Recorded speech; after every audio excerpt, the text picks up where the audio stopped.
today of this simplified, decentralized future. Having began from the very first day, from the very first day, with a lot of speakers who spoke about blockchain, DeFi, Web3, NFC, DAO, AI, and so much more. And most of this knowledge you guys have gotten, you need to put it into use. You need to start applying this knowledge into your real life and making sure this knowledge you've gained from these sections through the past events can, become something of value to you, can become something of impact to you and your environment. So tonight, we'll be discussing one of it, which is, career opportunities, how you could use some of this knowledge and leverage it to make a living or to earn a living. And tonight we have with us Daniel, who is a technical project and community manager of DeFi Science. So I don't know if I'm right, Daniel.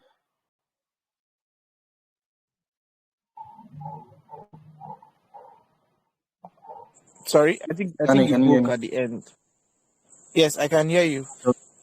But I think you asked, did you pronounce it well, or was it that? Yeah, if I pronounced it well. I think it's DeFi Science, right? No, this side is not DeFi, it's this side, Decentralized Science. Oh, this science. Oh, sorry about that. Yes, and I'm also a contributor at DAO. All right, so I was about to ask you to introduce yourself to the participants so we can begin tonight's section officially. So yeah, thank you very much. So now let's introduce Danny one more time. So please introduce yourself, sir. Okay, so I'm Anobisa, I beg. So good evening, everyone. It's evening, but I think it's night, yes, because I'm 2 hours ahead. I'm currently in Kilifi. So I'm Daniel Anomfueme, a technical project manager and community manager. So community builder, like I try to call myself a community builder more than a community manager, but like I basically do the role of a community manager, but I take it in this context of community builder because it's more of building communities. Like community management, you have to like build the community and all. So for more than like 4 years, 5 years now, I've been building different types of communities, both tech and non-tech communities. I started a lot of communities around anime. There's Potakot Otakus, which is an anime community in my city. There's been Google Developer Students Clubs. There have been Ingressive for Good Circle in my school. And I currently contribute and volunteer with the Google Developers Group Enugu. I work with my friends to build a startup called Watchdog. I work as a contributor at VitaDAO in the coordination working group. And I'm also the founder of Decentralized Africa, which is a decentralized science community that is spreading the awareness of decentralized science in Africa. So that's the things I do. Those are the things I do, rather. And I'm happy to be here and, talk about non-technical pathways or in the blockchain space. So thank you so much for having me.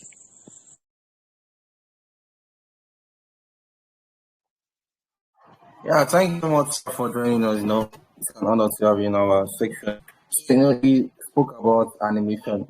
I have friends who are a big fan of animation. One of them is on this call right now, and he loves animation so much. And I still don't know why guys love animation because it's not something I think I love. I've tried to watch animation one or two times, but it didn't work out. I didn't enjoy the animation, so I was like, well, maybe those guys are just maybe I don't know what kind of entertainment they get from animation. Well, since you're into animation, I think there's something you guys are getting from that animation, which I don't know, I don't see.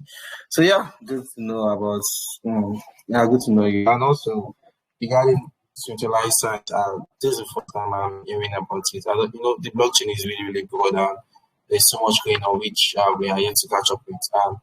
Talking about decentralized science, I don't really know much. I don't even know if science is centralized or I don't really know science since I'm a commercial student, and I think commercial students are much more better than science students. Well, that's another argument for another day. So yeah, welcome to tonight's section, and tonight we'll be discussing about non-technical career pathways for beginners in the Web3 ecosystem. So The floor is yours. So let's talk about career opportunities. Really, how can these guys know their career, not technical? Thank you. Okay, thanks so much for having me. So we are looking at diverse opportunities in the blockchain space, especially in the non-tech part. So there are lots of opportunities in the blockchain part. So we know at the core parts we have the whole infrastructures. The devs who are building the awesome solutions. There are lots of L1 chains like the blockchain network, the Ethereum network, the Binance Smart Chain Network, a lot of protocols. Then when you come to even in Ethereum, they have a lot of L2s like Optimism, Arbitrum, and all of that. And there are lots of blockchain networks being built and all. But you find out that it's not just about building the product. So building the infrastructure, it's quite fine and good, but it doesn't stop at that. There are lots of things that come in place in the field. So there's a case of, someone designing the user interface and user experience, how it's going to be. There's a case of someone having to manage the team on how they build and what they build on. There's someone that has to, make articles around on content, not just articles around what the product is all about. There's also someone who has to market these things to people and get people to adopt it. So there are like a lot of things come to play in the blockchain space. There are lots of like silos, just like a human body. There's the hand, there's the neck, there's the shoulder. Each of them are doing their own parts in making sure that the body functions. So there are lots of opportunities in the blockchain space. So, but today we'll just be focusing on community management, project management, and like a couple of other ones too, and marketing. But like, so I'll just be giving an introduction of a couple of them. And I think I stumbled upon an article one time ago, and it's like a favorite go-to resource when I talk about things like this. So it's just a way I'll drop it like after the talk, so you can get to know, this and maybe this is something that I can be aligned with and all. So I'll start with community management because that's like basically what I do. So community managers are seen as like social advocates of brands. So there are a lot of, for example, there's Celo blockchain network, and Celo has their whole chapters. There's Celo Nigeria, there's Celo Kenya, because I happen to stumble on the team in Kenya here for its safari. There's Celo Uganda, there's Celo like chains and like communities around and all. And in those communities, there have to be someone who is the point of contact there, someone who manages the community. So that's the community manager. And the responsibility of such an individual is to be the advocate of that brand, to make sure that people are aware of what Celo is in that place. So I know a lot about Celo Nigeria because I sort of have their community manager, Anile Chuku, as a friend. So I have him on WhatsApp and I follow him on Twitter. And because of that, like I see a lot of things about Celo. So when I meet anybody that comes in Celo, who comes to mind is him. I'm always like, oh, I know about this because of this person. So yeah, they are meant to be like social advocates, and that's just how it works. So in the general sense, community managers are seen as people who build the images about brands. So they sort of let people know that, oh, this exists, and they're like the connection between the brand and the community around that project. So I think I would not really talk about what to do to become a community manager. I'll just share resources to that. I think I have like a couple of I'm in this space, and there are people like Amarachi. There's a woman, Amarachi Johnson. So she has like a GitHub repo that has resources on getting started. So as a community manager, you just ask at a liaisons between the organization and the people that use the product. So a lot of products we see have communities behind them. So there's as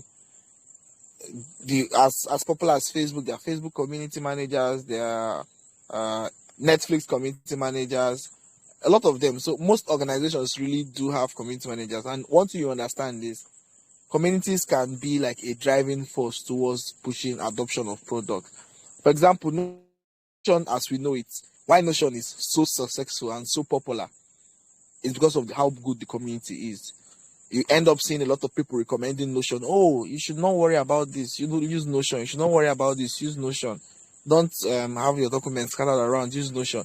Why a lot of people are spreading good words about Notion is because of how good the community is. So most of the times, good work speaks for itself. So when you're in a community that has a very good community manager who is able to strategize efficiently, it ends up like with people adopting your product. So in some places, it's seen as a marketing sort of role as a community manager, and yeah, so some places it's a form of marketing too. You get. So then for project management, so project management can be seen as a project manager is someone who makes sure that the team is able to deliver a task at a particular time, while maintaining a particular quality and using a particular budget. So, for example, there could be project management is not just in blockchain, it applies to a lot of fields. So, let's say a building project now. I could contract a project manager and say, okay, I want to make sure I get this story building. I want to build a one-story building, and this is the amount I have, and I want it to be done in the next 6 months. So, as a project manager, you have to ensure these people work hand in hand and in delivering that thing. And there's something that you come to understand, that humans can be very funny and very very tricky. So in the sense that you could feel that this thing is an easy thing to do, and you find out that handling people is a lot of tasks. Like this person has a job. This person, that this person should know that he should do this or she should do this. This person is supposed to deliver the design. This person is supposed to integrate the back end and this feature, and you find out that that person is not even doing the work, and the person is maybe hindering the team or make with the progress of the person. You find out that if they continue on that path, they're not going to be able to complete that thing on time. So that's a project manager, you're supposed to take ahead of that, make some risk management, possible scenarios, and try to curtail things from before it happens. So it's a role that has to do with a lot of multitasking and interfacing between stakeholders and the team members. So you have to be like the link between the stakeholders and the team members, letting them know that, oh, this is what you should do, and this is the deadline for this, and this is how we're going to go about it. So you steer them in the right directions. That's what a project manager do. So there are also people who are content managers. So content managers, they try and make sure that there's enough, content about the product. So let's say Cello, as Cello is, I could just go to Cello and see their blog, and you see a lot of articles around what Cello is doing. It makes people understand what they are doing, how the blockchain is this, and what they are going around. So example now, like for Secret Africa now and Secret Network as a whole, I know they definitely have a content manager who is in charge of making sure, okay, they make blog posts about all that's happening in the ecosystem, so people can be able to understand how the project works and how they can be a part of that. So it's quite like an important thing. So most times the content manager could work in hand with the technical writer, and also on that field too is a non-tech field is as technical writing. So technical writing just informs about transforming complex informations into documentations that are easy for people to read and understand. So when you pick up a manual, let's say you buy a new TV or you buy a new cable or something, let's say a new TV or a new fridge or washing machine, when you pick up the document, that user manual is the documentation that comes with that thing, and it's the work of the technical writer to make sure that set of instructions and documentation is very easy for you to use and for you to understand, because it doesn't make sense for you to make something like that and in the end nobody's able to understand how it works and all, and then it ends up being a waste at any point in time. So you can feel free, if you have any question, you can always ask on the chat before I go to the question, but you get. And also on that part is marketing. So there are a lot of people in different types of marketing. So there are a couple of people who handle roles as growth marketing, a couple of people who do, general marketing, there's people who do content marketing, and also marketing is a way of selling the product. So how do you sell this to other people? What do you do to make me accept joining secret network? Why would I see it as something important? So it's the work of the marketer to sell it to me, and make it be in a way that, make an offer that I would not be able to resist, that kind of thing. So the thing is that most roles you find in web 2 are translatable, or what I say, you can still find in web 3. So there are most basic rules you would find in web 2, you will still see them in web 3. So the only different thing is the technologies behind them. So sometimes you have to unlearn some things and relearn some new things.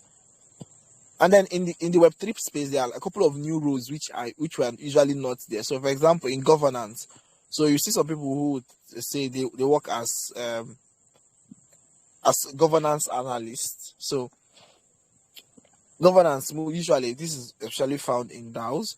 So they help around how the DAO goes about their operation. So how do they go about making a choice? So it's just like election kind of thing. So people who are in governance try to make it better for proposals to be made, and for proposals to go through phasing through the members of the community auditing it and voting on it. And there are people who also, the same thing, product designers too are in the space, in the blockchain space. There are also sales managers too is like a form of marketing, but it's more like they are the salesperson. So when you go to a shop in, let's say, in Alaba market, or you go to a store, and the salesperson is telling you, oh, maybe we don't have this, but you can try this, so this one would work. So those kinds of people are they're still in software part, they're still in the blockchain space. They basically try to sell the chain and the protocols to you, or the infrastructure. So it's not just protocols, even applications that are built on these chains they also offer this opportunity. So we have a situation where there are lots of, like, almost every day, not almost every day, but like every time I go to a blockchain based conference, I'm hearing of new things. I'm hearing of new chains, even on Twitter. So I'm hearing of like recently I heard of Tezos chain. I did not know about them before, and apparently they are also a blockchain in the L2 space. Yes, in the L2, they are not on in the L2 space. And I'm like, so there's even Tezos, and on even on L2s on Ethereum, we have even the recent one based on chain, which is an OP stack roll up and everything. And then we have people who are working on the Screw and then ZKP solutions and all that. So there are a lot of protocols that are being built, infrastructures and all. And these infrastructures and apps being built on them need people to work on it, because you can't just build it and stay. People have to interact with the chains and get everything working. So it's quite important that people understand what they like at first. So you just have to find something in the list that you feel works best for you, something you could be comfortable in, or if you don't mind stepping out of your comfort zone, you could also be open to exploring and figuring out what works best for you. So I think all in all, it's quite best for people to try around and see what works for them. It's not a one size fits for all. And in this space, in non-technical space, is a very dynamic space, in the sense that it's not as the development space, whereby every day you get someone is looking for, I'm looking for a dev. You can easily see opportunities there, easily, in the sense of visibility, not in the sense of landing them. You can easily see posts on Twitter, I'm looking for this, on WhatsApp, I'm looking for this dev, or this framework and this framework. It's quite easy. But most times people do not really post all these non-technical roles on their WhatsApp or Twitter, that kind of. You have to actively look for those roles by going to job boards. So I would drop a link to a job board. I think that's my go-to crypto job board, which is cryptocurrencyjobs.co. I'll send the link on the group. So you just have to like actively look for these jobs. It's not that they are not in existence, they're in existence. And most times, how they won't start is not even from the whole job application process. So you could join a community you actually like, and you're learning what they are doing, and you're shadowing them, and then you're pitching yourself and like, oh, this is what I do, and it could be possible for me to help in this place. And who knows, one of the members there could be like, okay, let's try you for this and let's try you for that. So Web3 is not fully like how traditional things work in the Web2 space. So sometimes you could even get a job without doing the whole resume submission and interview and all. It could happen in the most unexpected ways. So I think it's everything for in everything. People should like keep their minds and options open to what is possible in this space. So there are a lot of people doing amazing things, and there are a lot of beautiful roles and all. And on that's like how it is. So another thing is like, for the job market, a lot of things are happening. We are in the bear market, so things are not as popping as before. Like as of last 2 years, community management jobs were like were hot, like hot, and people were like, oh, you can easily earn money. And I think that's one of the misconceptions. People do not realize what it takes. So people will make it seem like, oh, being a community manager, oh, it's so easy. You can just do this and you just make $2,000 by just pressing your phone and all. They feel it just that's why most of those projects end up dying, because they feel it's just pressing of phone. There are a lot of things that come to building sustainable communities, and you just have to like find out that what works for community A will most likely not work for community B. So you have to strategize around it. You have to, think ahead, make your content plan, do collaborations, AMAs with other communities, and find ways to synerge with other people. So it's more taxing than people think. And you have to be the brand and the voice of the community. So where issues happen, you have to resolve them, conflict resolution skills, and it takes a lot, even events planning and all. It's a whole full skill set and all. So that's just the thing. So, but now those jobs are not hot as they were before, because why? We're in the bear market and projects are not like popping up as they are. But it doesn't mean that everybody has stopped building. No, a lot of people are building. Even in when I came for it's Safari now, I met a couple of projects who are building, like doing different things. There was Cortana Pay, there was the Mini Pay app that was launched in collaboration with Cello. There's HalloFi. There's Phone Bank. I think about like 5-6. There's internet computer protocol, ICP. There are a couple of people. So things are happening. You just have to find. It's not like before where it comes to you. So you have to just actively look for them. So make sure you follow the right accounts that post such jobs.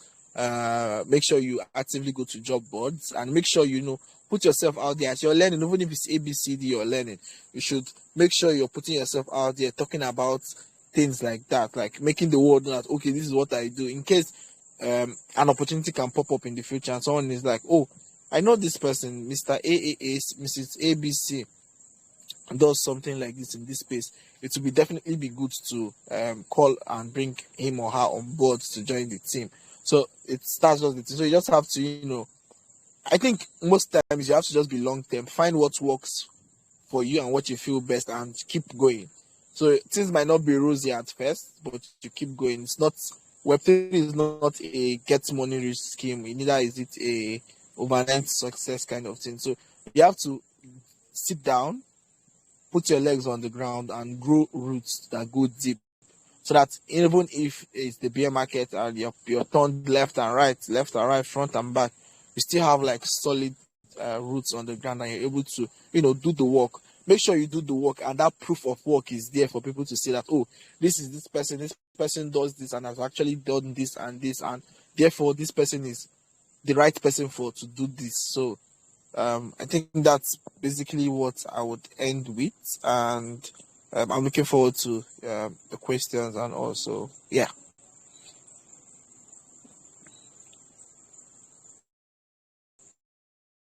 So much, Mr. Daniel, for breaking this down, and I'm glad we were able to simplify it so they understand each and every roles of this job and what is needed of them.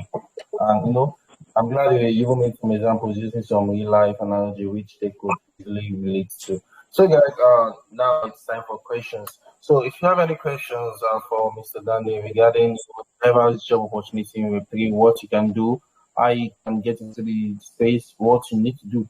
So, please feel free to ask. It's either use the Telegram chat or you request to speak.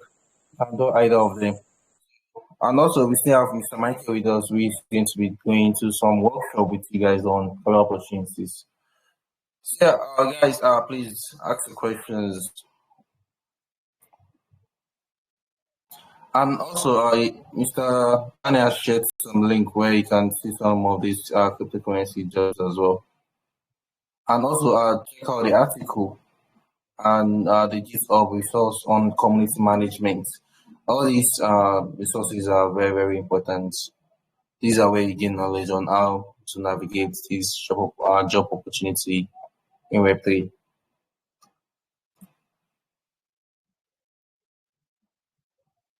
Okay, I think I have a message. Someone just sent me a message. Mr. Danny, so someone is asking that is everyone qualified to be a community manager, or is there a sort of portfolio that is needed?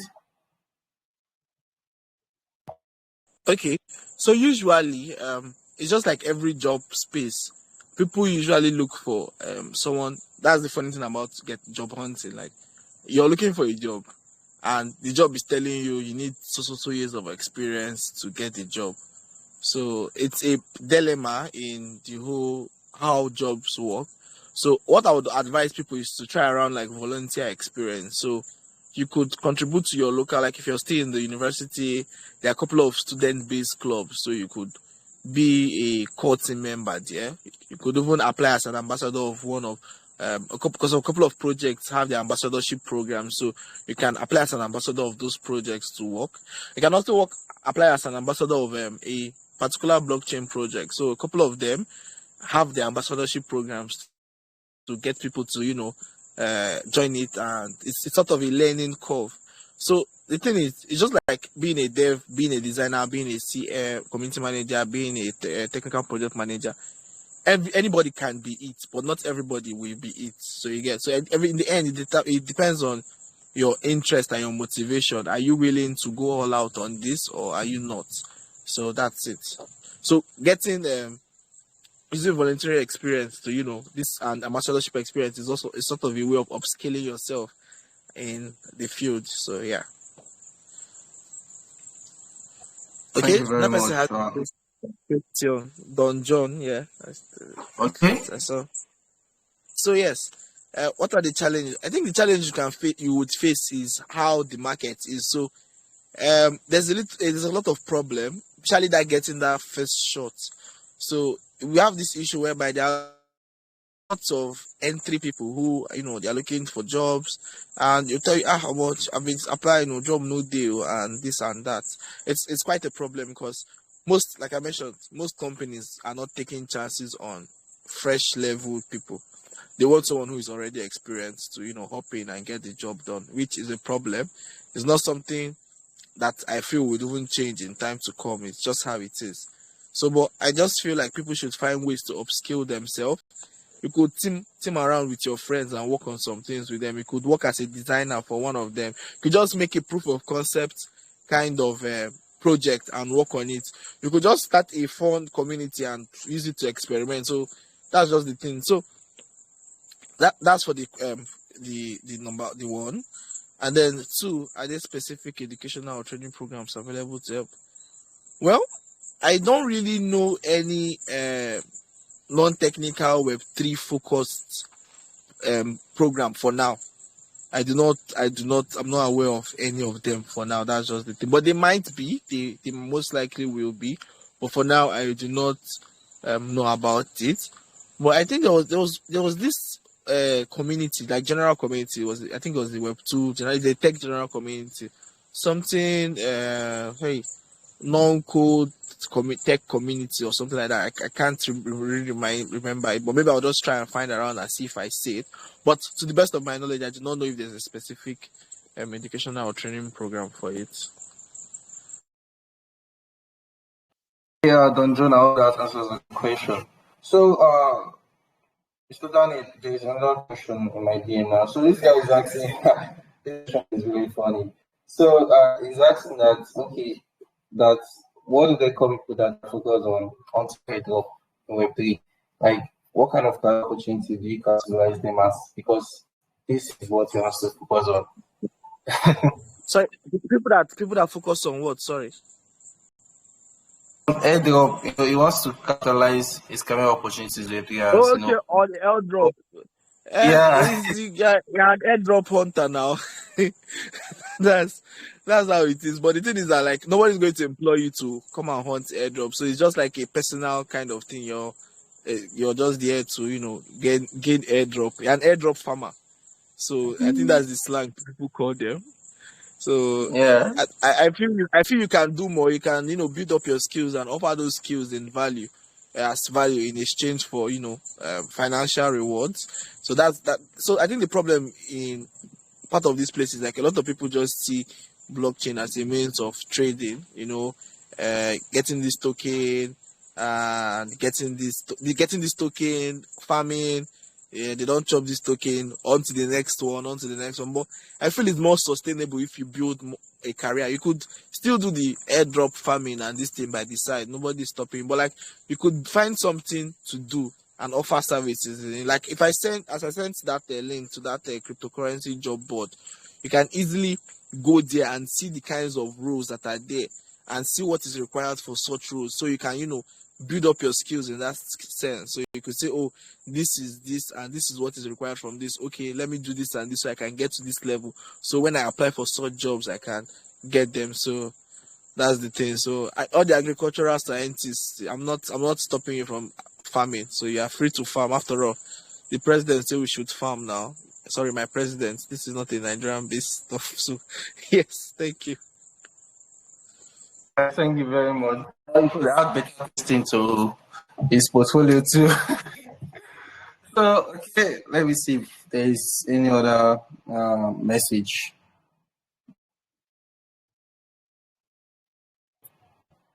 Okay, I think I have one more. Okay, just a minute. Okay, so this guy is saying that if project is asking them for, okay, how much you want to be paid, and you are a beginner but you have experience doing some ambassador jobs, and you see that he has done some ambassador job, few ambassador job, and project is asking, okay, how much you want us to pay that? How do you negotiate such things? Because in the beginner, he doesn't want to call money that would be the will make the job run off. That'll make them make you run, then run away. So the thing is, Yes. job negotiation is a big problem, even to like top senior people in the space everywhere, even in Web2, Web3, even to me too. When people ask me, because sometimes I send my friends like link, oh, they should apply for this, and they're like, okay, maybe they're doing an interview here and there, and they're asking them for how much should they collect. I'll tell you more. There's no perfect solution for it. So what I usually do is I check three things. Number one, I check the size of the company, which I think is very important. So the bigger the size of the company, the more they will be able to pay. I also check for where the company is based. So US-based companies are more likely to pay you than Europe-based companies. They'll pay you more than Europe-based companies. So that's the second thing I look at. The third thing I look at is what's it called? I'm trying to remember. Third thing I look at is if how much funding the project has gotten. So are they in series A? Are they in pre-seed? Are they in series 2? So these are the things that I do, and I just do a rough estimate based on what I feel like they'll be able to pay. So there's no, like I mentioned, there's no simple answer to this problem, because even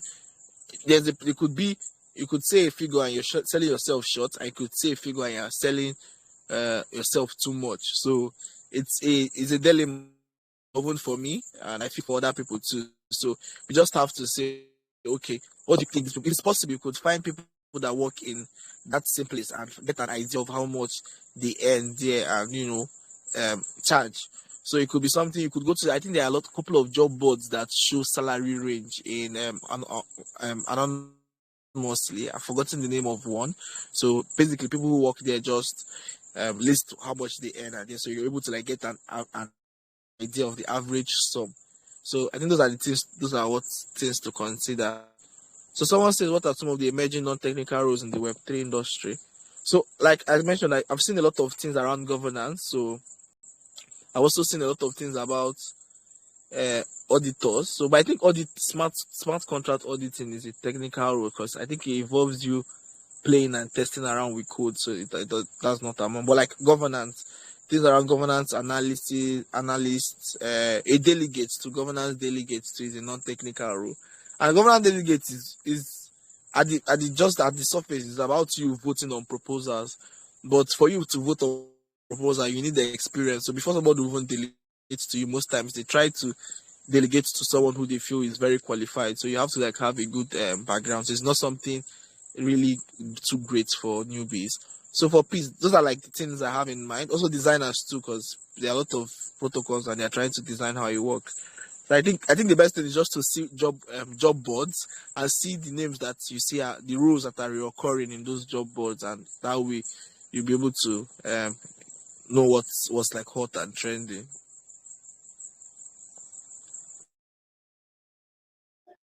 Thanks so much. Thanks so much. You really did justice to that. Okay, I think that's the last question for my game. And okay, let me see if there's another question. Okay, you've answered the question from Peace as well. And CMM is saying farmers will make more money. Well, so I'll put my tweet and delete night tip and tip. Everybody this time influencer.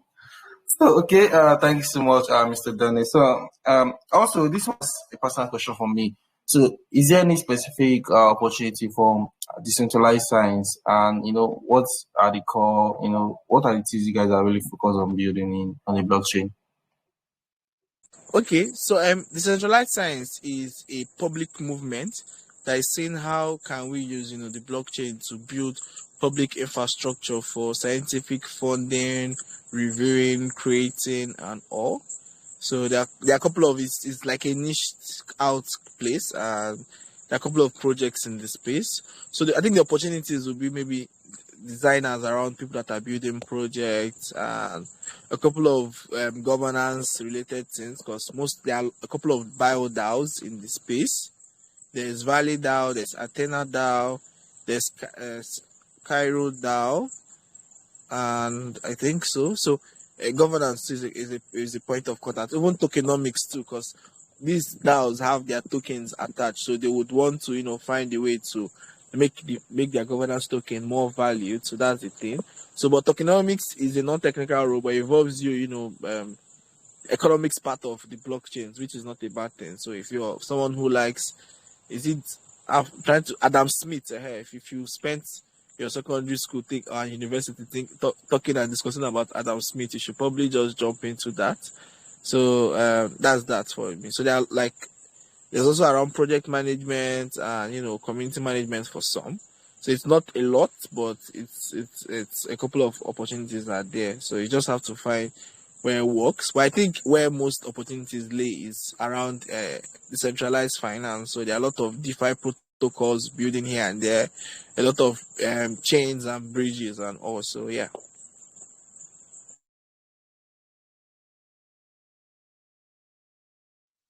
Thank you very much. Okay, guys, I believe you guys have had several opportunities in decentralized science, and these opportunities you guys could take hold of. But one thing is very, very important: you need to keep on learning, you need to keep on doing research, you need to keep on upskilling yourself, which is very, very important. So, I don't know if there's any final word Mr. Daniel would love to share before we move into the workshop with Mr. Mike here. The final word I will say is just wag me, just keep pushing. Is this, as they say now, who give up now lose. So just keep trying. A lot of rejections come. It's not smooth, it's not a smooth ride, but just have to have it in mind that you're trying to do something and it's going to work. So yeah. Thank you so much. Thank you so much. Because of the beer market, it's been a while I see someone use the slogan "Wag me." It seems everybody I still use it to even in the bear market because I know say me self go make am. that's so. It has been long I saw someone use that slogan. The beer market is telling on everyone. All right, thanks so much. I really appreciate your time with us. Okay, over to you, Mr. Michael. So let's get into an interactive workshop. I believe Mr. Michael has a lot of things to share with us tonight. So, Mr. Michael, kindly introduce yourself and tell us a little bit about your background before diving into tonight's interactive discussion. Okay, thank you very much. Good evening, or GM. So, my name is Michael Ortega. First, I'd like to thank Mr. Paul Black for this opportunity and also Secret Network Africa for pulling this training together because, trust me, it's not something that one could easily come across. So, my name is Michael Ortega. I'm the co founder and CEO at Anagon Group. So, aside from Anagon Group is a marketing firm. What we do is that we help talents get jobs, and we currently have over 500 talents on our platform. Then, secondly, of our services is we help we help them. We help blockchains and startups projects. We help them organize events. Then, thirdly, of our services is Anagon Labs. So at Anagon Labs, we help Web2 and Web3 projects get funding through blockchain grants and through VC. So, and tonight we're talking about job opportunities, diverse job opportunities in the Web3 space.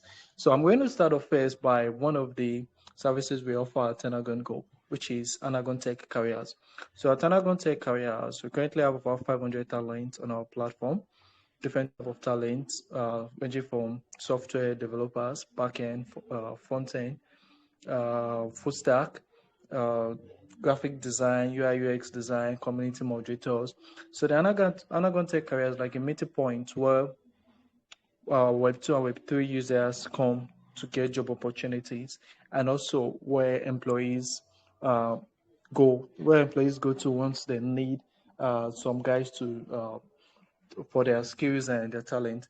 So tonight's section now. So I think the first question that might pop up is which of these skills should I focus on, or where's the next opportunity coming from, or where's the next job opportunity coming from? Is it from the developer aspect, or is from the non-technical aspect, or is from which aspect? So first and first, just like what the previous speaker said, you need to like find out what works best for you. So I'm going to use myself as an example. So I have a lot of friends that are into coding. I myself I tried learning how to code. So it got to one stage that I have to like find my way. I actually attended for some training, for some coding training. I didn't even attend the training up to like 5 days. I jackpot. So now, if you give me code for me to write, so something must crash. Is it that I crash or the code crash? Yeah, something must just crash along the line. But I find out that coding is not my thing because it seems I'm barely understand it, or it's kind of rigid for me. Although you never can tell, coding might be your thing. Everybody has their own special aspect. But what I found out was I'm good at knowing people, and I'm good at outsourcing jobs. And so I'm the kind of person that you need something to do. Then I'm the person you come to and say, "Hey, Michael, I need our front-end developers or any back-end developers. So I have these guys on our platform." So first and first, check what works best for you. If it's coding that works best for you, you stick to it. If it's content writing that works best for you, you stick to it. If it's a community moderator, you stick to it. There are lots and lot of money in all fields. Forget the fact that you see some developers are any big amount of money. Yeah, they're any big amount of money. Other aspects are any big amount of money. It all depends on the employer and how experienced you are and where your job is coming from. So this section will be more of a Q&A, more of a Q&A section. So if you have any question you want to ask, please just drop your question. So I'll just pick it up from there.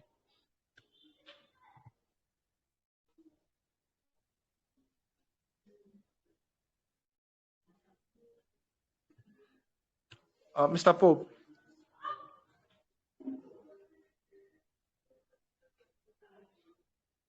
Hello, Pope. Are you there?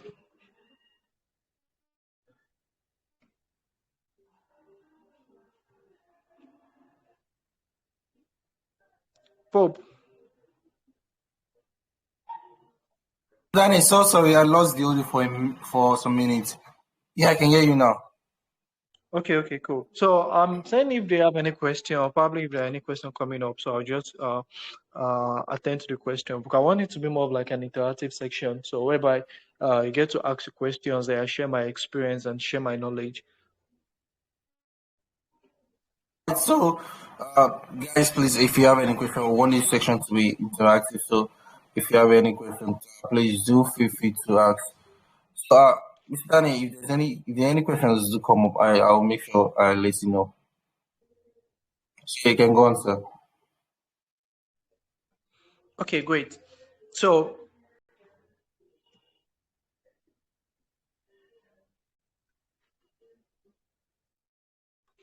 yeah, so like what and what platform can I get jobs? What platform should I go to?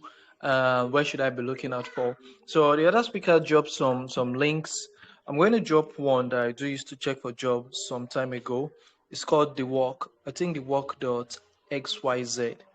So the work.xyz, how it works is they post different type of job talents. They post different type of job opportunities. Then you have to like link your Discord to it. And once you apply for any of the job, it takes you directly to Discord where you could interact with the employer directly. So let's say, for instance, Sugid Africa put up a job opportunity on the work. So once you click on it, it's like you're opening a ticket on Discord. So it takes you to Sugid Africa Discord channel, so a Discord server where you could apply for the job. Then they're going to like attest you, ask you to drop some of your previous work, and then ask you some one or two questions. Then after that, if you're lucky, you get a job as if you meet up all the requirement. So I think other platform is cryptojobs.com. Cryptojobs.com.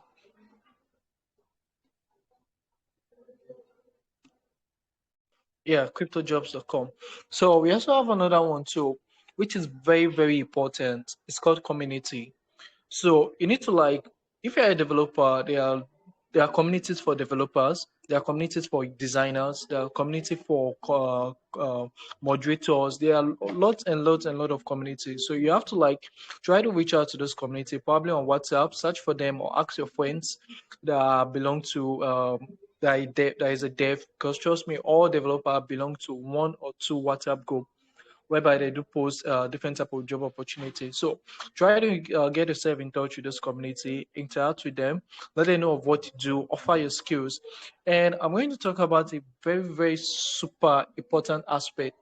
Yeah, we all came to this space for the money. Some might say they came in for the tech, but trust me, the money is actually a very, very interesting part. So, while you're also trying to like work for the money, do not forget about free jobs. I've gotten to this extent I am because I've offered lots and lots and lots and lot of free services to people.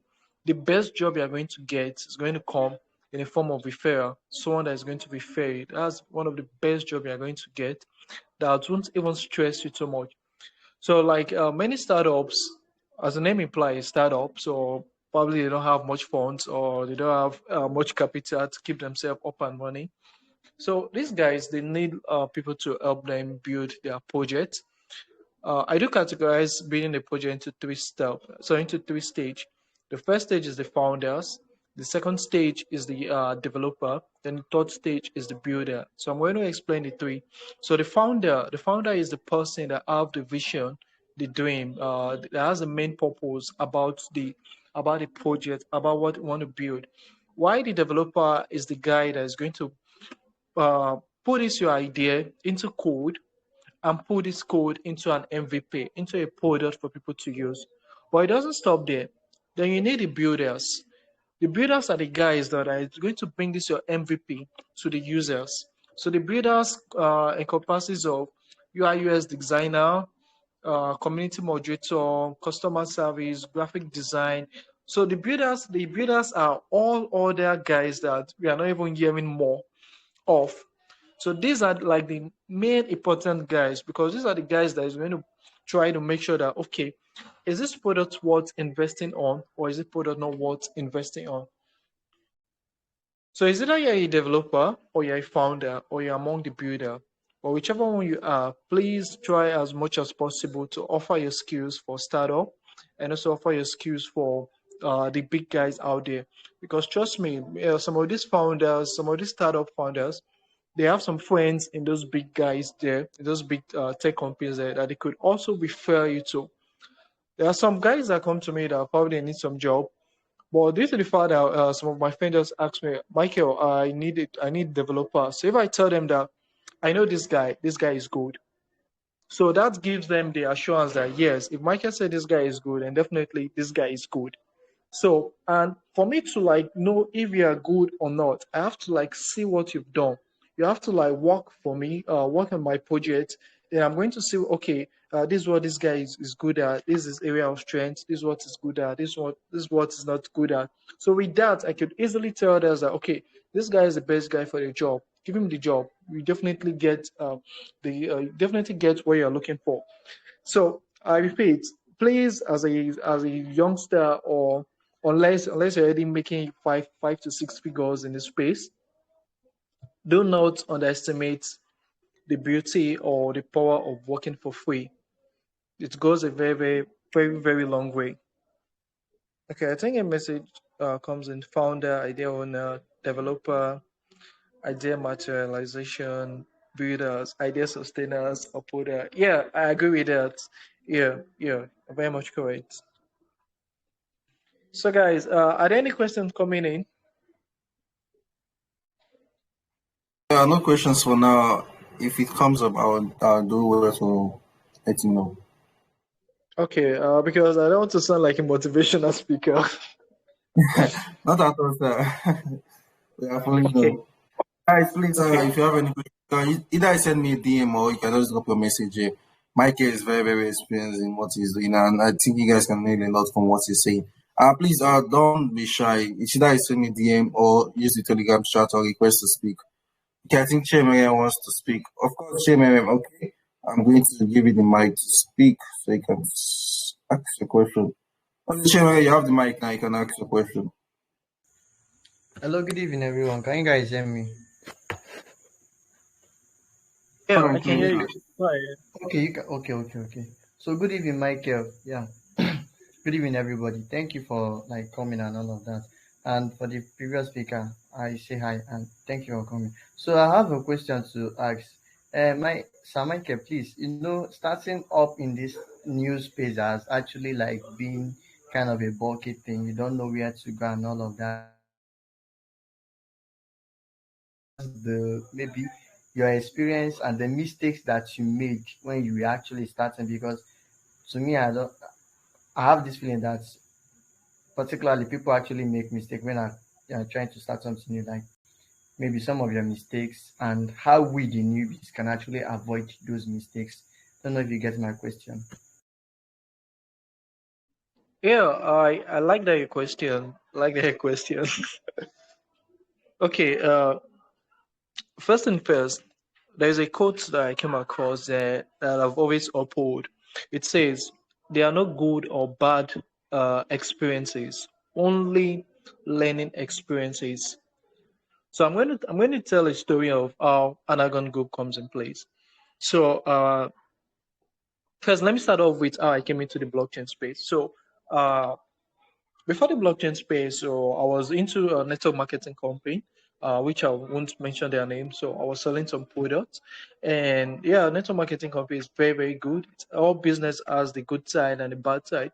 So the good side about the network marketing company was it helped me to meet people, talk with them, convince them, persuade them, educate them, let them know the reason why they need to buy my product, and then let them know the reason why my product stands out more than my competitor out there. And with that, I grew some confidence. Then I learned how to communicate with people. I learned how to approach people without feeling shy. And I also learned a lot of things. I learned self-confidence. So that's one, which is the marketing experience that I got from my previous business, which is network marketing. Then I came into the blockchain space. So after then, I started working in one of my uncle catfish farm. So there I was working. So each time I received my salary, I just set aside some amount of money. I think as of then, I just set aside like 5,000 there.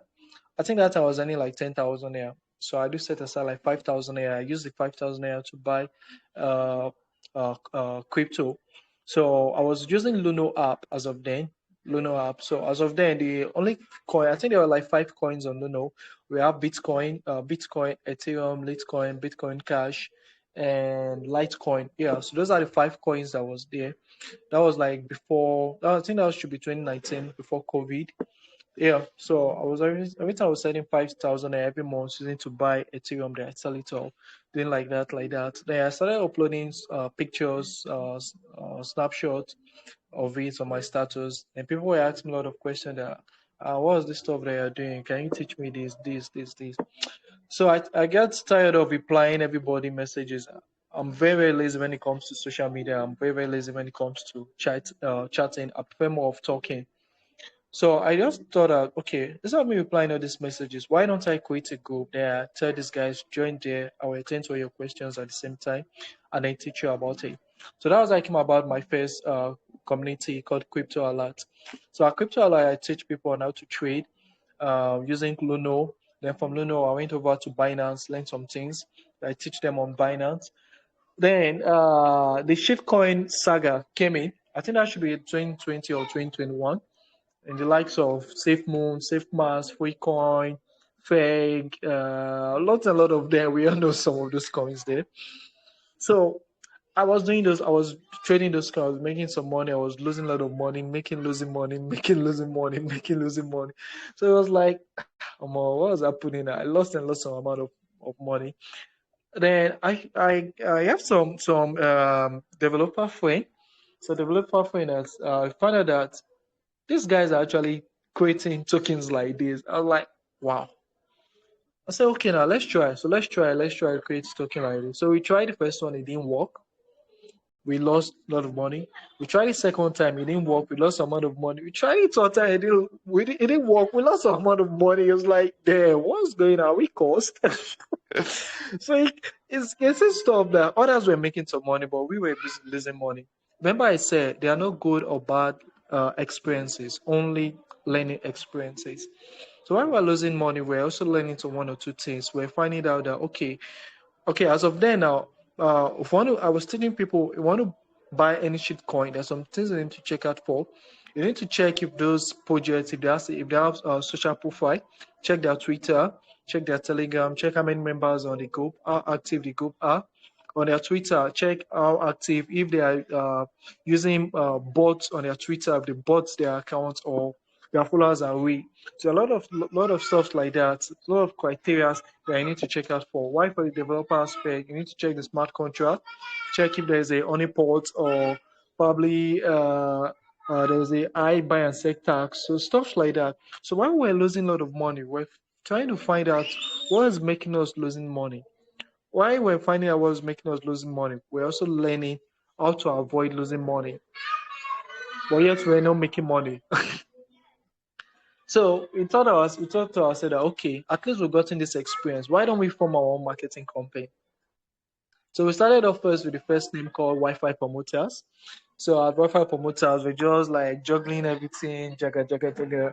And things were still going on well, but we're still getting the experience. So there was one company like that needed fund. So we told them that see, we could help you get investors. If we get investors are going to put money in your project, we are getting 10% commission. So they agreed. Then I and my friend, we didn't know any investor. We didn't even know anybody going. Our plan was once these guys agree, we'll go over to Google, start sending mails, lots and lot of mails to different anything we come across that has the name V Venture Capital. We're going to send a mail. That was like 2 or 3 years. That was 2 years ago, I'll be 3 years ago. Up till today, none of those guys replied our mail back. So it was crazy, but we're still learning the experience. We're still learning the experience. So that was how we came about with Anagon Go. So our Anagon Group came about. Anagon Group came about all the lessons we've learned. They were planned to put all this lesson into marketing. That's how we came about our marketing company called Anagon Group.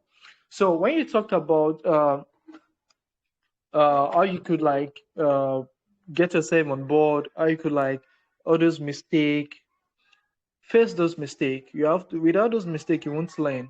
I can't tell you that this is the right way to take, because you're not me and I'm not you.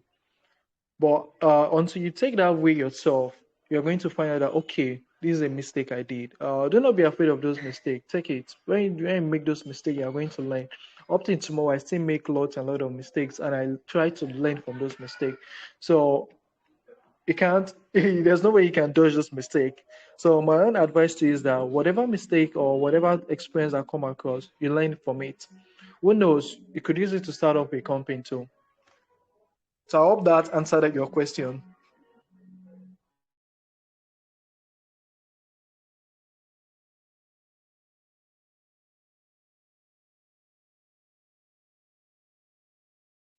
Chimera, I Okay, hope cool. that answers the question.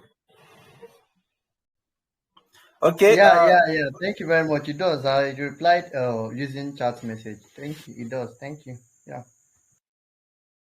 so Mr. Michael, okay, so Andrew sent me a DM. So he said lately I got selected as a Twitter delegate for a project with over 15K followers and a monthly salary.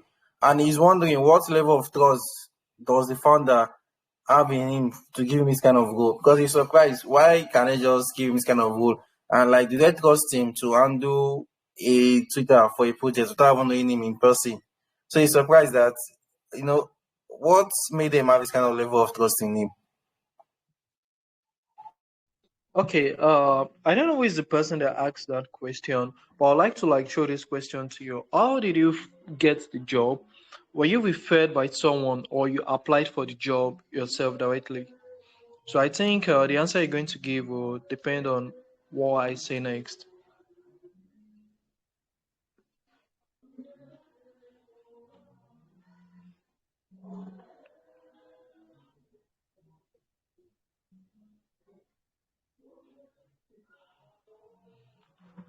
Mr. Pope.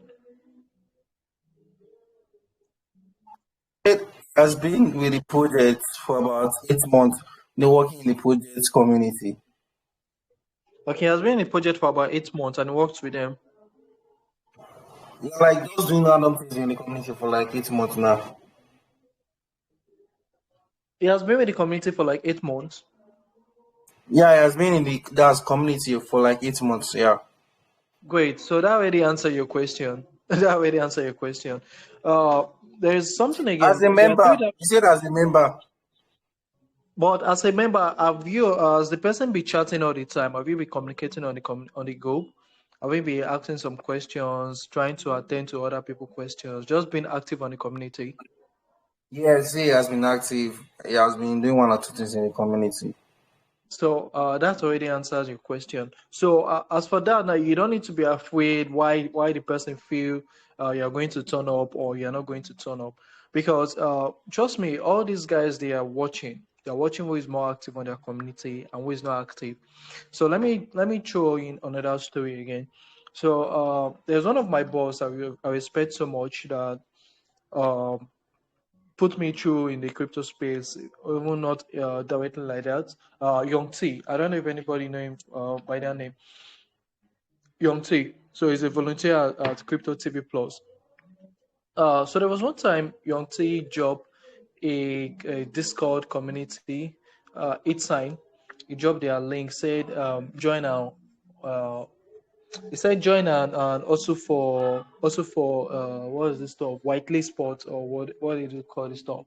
So I joined the community. I was very, very active. I was posting, attending to questions, very, very active. Then all of a sudden they made me a moderator. So the reason why they made me moderator was because I was active, answering lots and lot of questions, attending to people questions, then trying to ginger the community and get the community up and alive. And I think I was the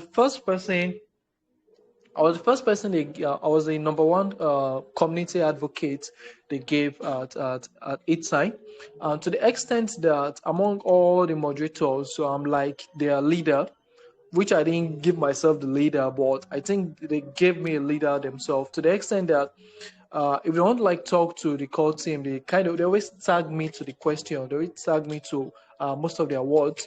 And there was one time that there was a conflict in the group, so I was one that actually settled the conflict.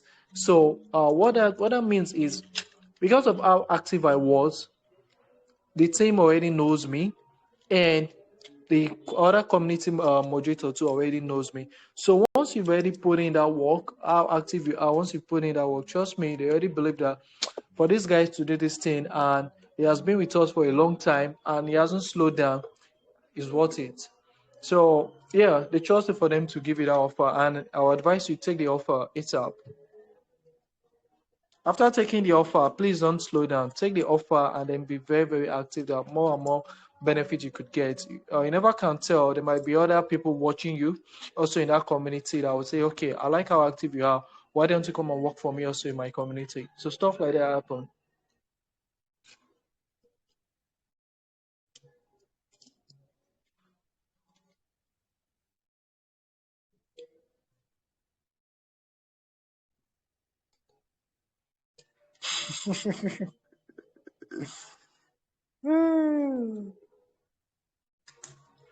I believe he has had it. I believe you had him, right? So he said he also had have a mutual relationship with the founder. And thanks so much for your advice and for the feedback. So okay, I don't think I have another question here. I think that's it. Okay, I think that's the question. I don't think I have another question here. Okay, cool.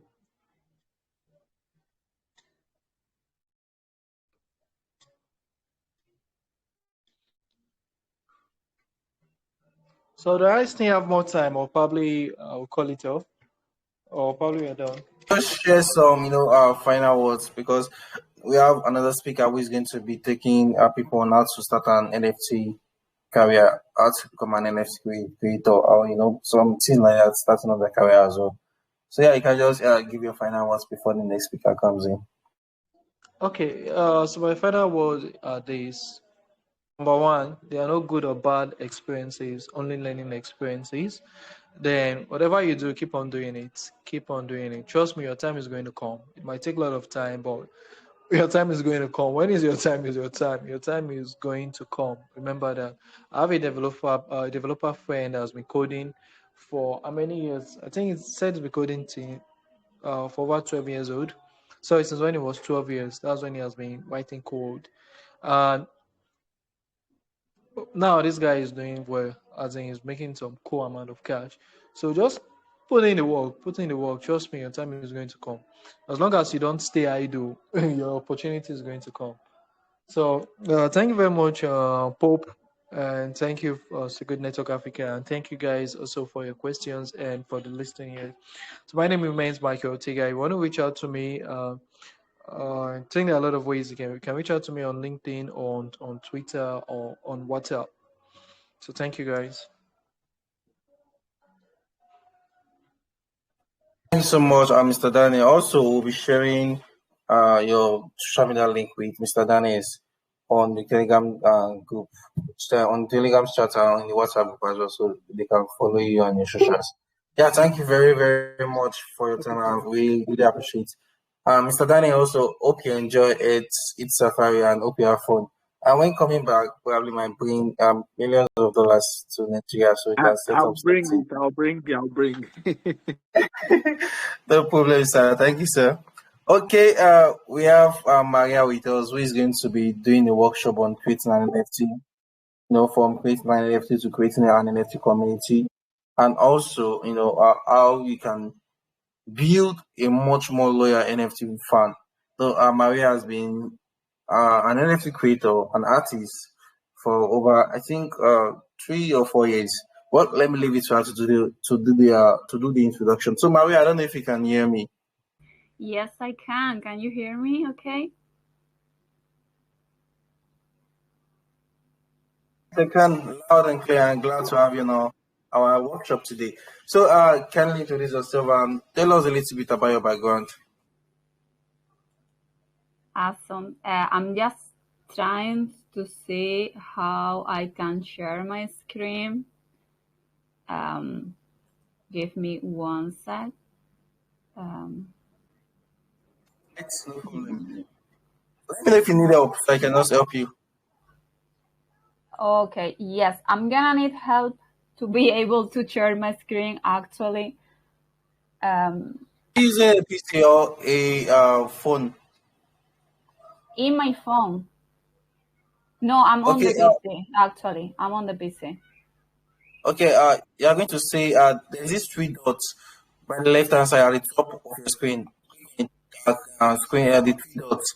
Then you see where it says share screen. Then you can share your screen. Yeah.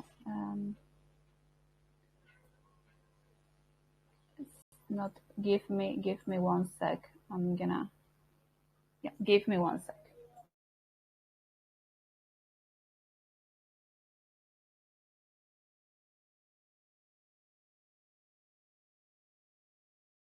Yeah, actually see me that I need to allow it on Telegram. Can you guys let me know where exactly? It's the first time I'm sharing my screen on Telegram, you can tell, so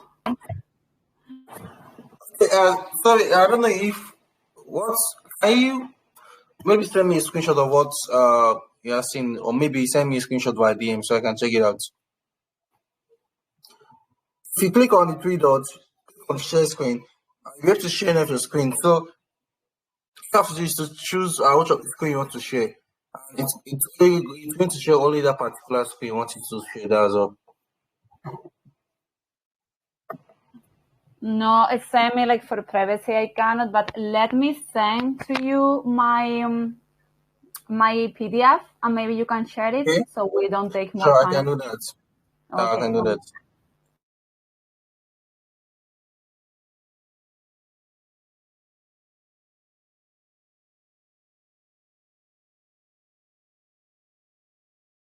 Okay, just share it here in the group.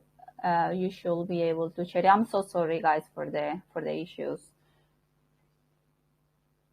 Can you see it? Just a minute. Give me a minute. Let me get it. Just a minute. Okay. Yeah, I can see it. Okay, I'm going to share those minutes. Um,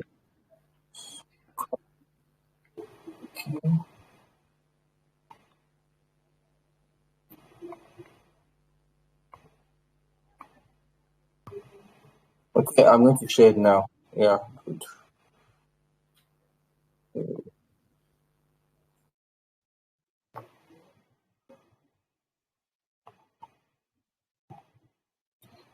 Yeah, can everyone see my screen now? I don't know if you can see it, Maria. I cannot see it. It's my screen.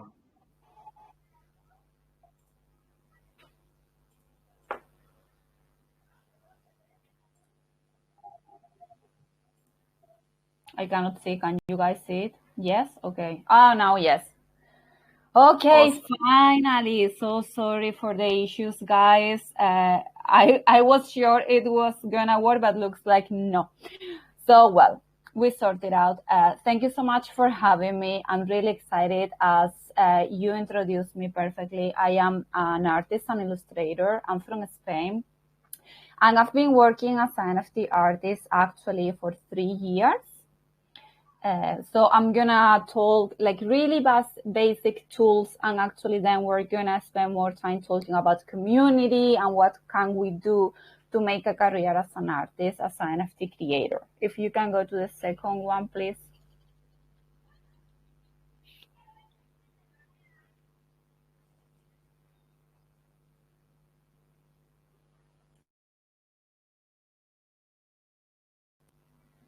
Can you move to the second page, please? Yeah. Just a minute. Sorry about that. Yeah, no, it's okay. It's okay. Okay. Yeah, I'm on the second page. Okay. So I'm gonna first of all introduce myself. My name is Maria, and as I said, I am an artist and illustrator from Spain. I've been on the NFT space for 3 years already, but I wasn't an artist back then. I took a different career. I was working in the event industry as a project manager, but I've always been drawing. Like, since I have memory, to be honest, it's been always my kind of therapy, it's my passion. So I decided to follow my passion and become an artist when COVID arrived. Obviously, I started to have like more free time, I started to draw again. And when the world stopped, it was when I started to think like, okay, maybe, this is a sign for me to follow my passion. I started working as an independent artist and then jump into the NFTs. A part of being an NFT creator, I host as well like different spaces on Twitter, X. One is called Getting Real. It is a mental health space in where, like we get to know each other. We're just getting like friendly conversation, sharing experiences. And actually it's a pretty great, break in between all the grinding and hustle right here in the NFT space. I host it with my friend Victoria's Secret, and I'm as well a host of the NFT Happy Hour, which is another Twitter space in where we have like different projects and we get to know them. They are from different ecosystems. And actually, I will encourage you guys if you're thinking to maybe start a project, a collection, because you can really learn a lot by listening to other founders and get ideas or things that how you can implement. As well, I collaborate with the University of Malaga here in my hometown, doing different lectures and courses related to NFTs. But my main focus and what I work almost 24/7 is Women from Cosmos, which is my beloved project. If you're in the Cosmos ecosystem, it might be familiar to you. We're a really well-known project there, and now we're getting prepared to launch on Polygon. I'm going to talk a bit about Women from Cosmos so you can get as well ideas and you can get to know me better. If you can move to the next one, please.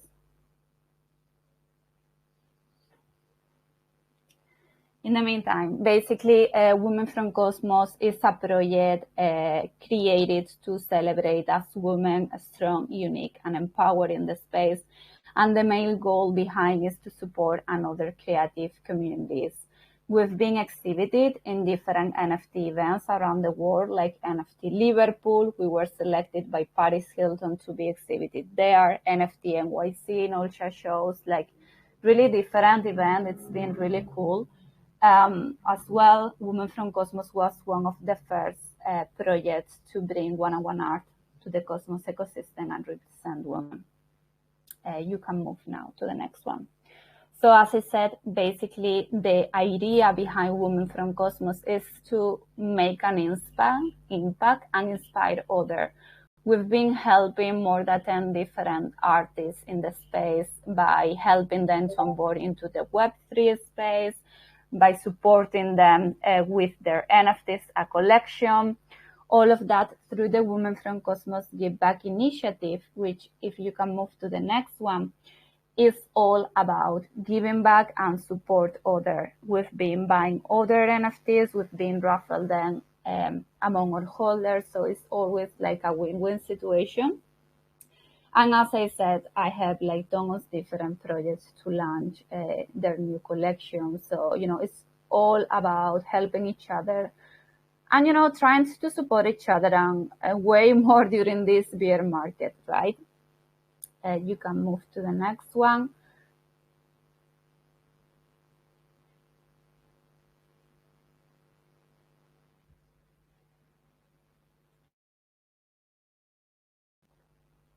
Yeah, and as I said, No, it's okay. It's okay.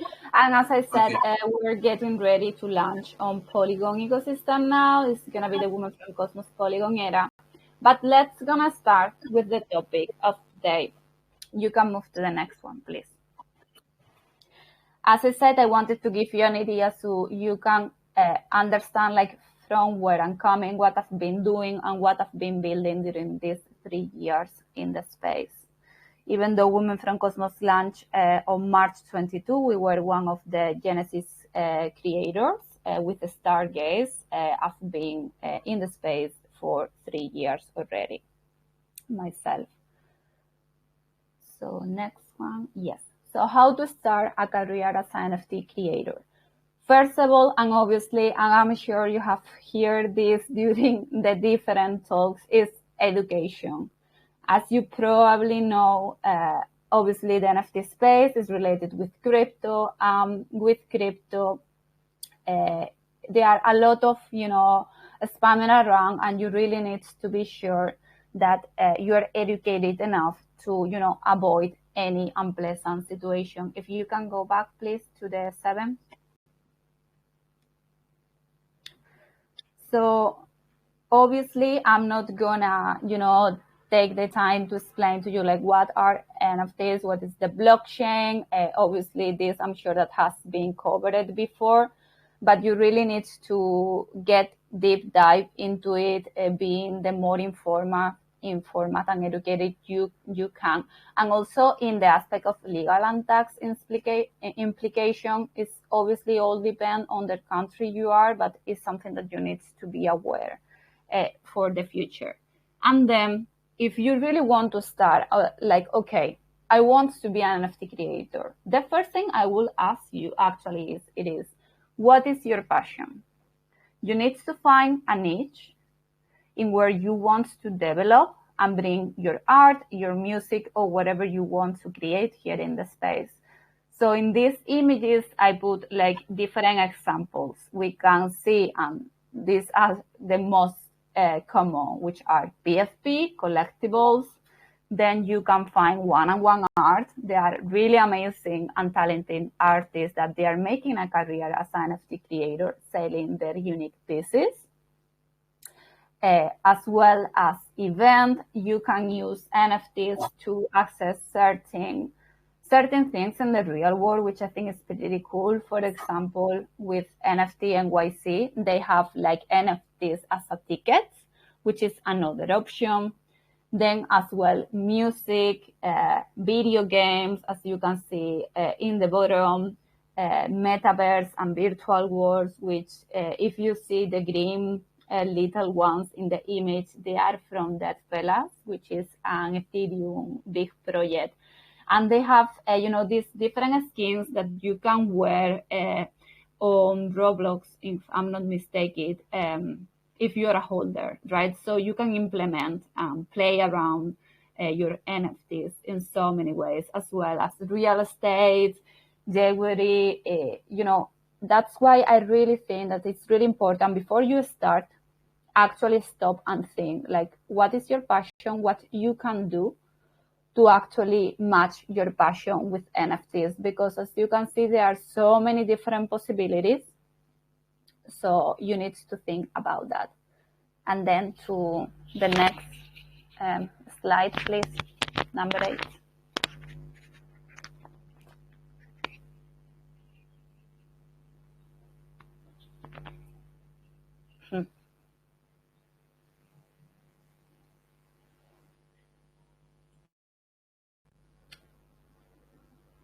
Okay, so number 8, obviously, as I said, this is gonna be super quickly and fast because we really want to reach, like the main thing here. You will need obviously to create a wallet. You need to choose the right blockchain. There are just 3 examples. There are other exchange in where you can create your wallet. I put there the example of if you want to launch a collection on Stargaze, just because the majority of us are in the Cosmos ecosystem. I'm not gonna go through there, but it's important that you keep in mind like which blockchain you want to use, because then you are gonna need to start building relationship with people in that ecosystem. As well, if there are anyone that is maybe thinking about to start this on in wherever, we have a long guide in Women from Cosmos Discord. You can follow the different steps. It's really easy, so you don't get overwhelmed with information. And next slide, please.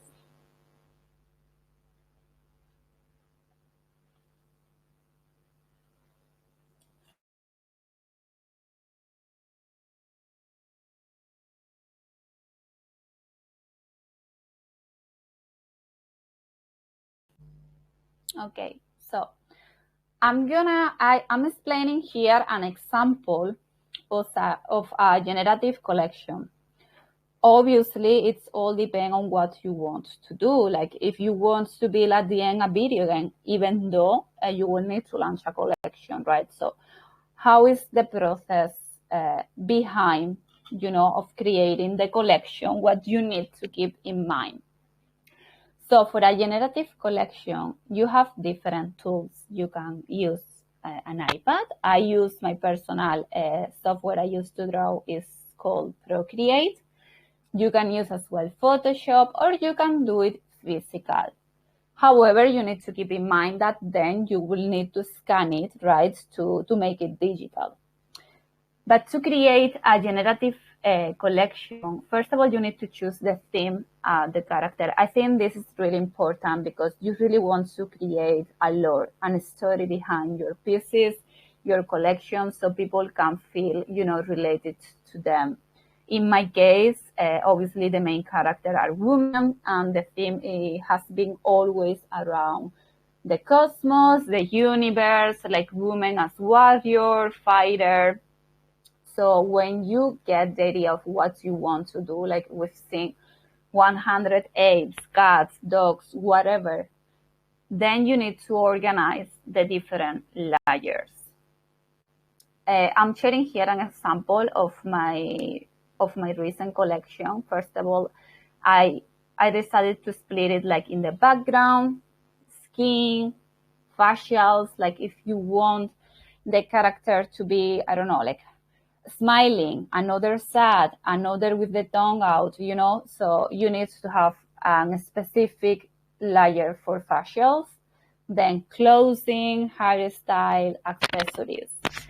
I know this maybe sound basic for some of you, but I know that for others, it, like you really need to start thinking the entire piece as a puzzle, in where you're gonna be matching the different pieces to become an entire and unique piece.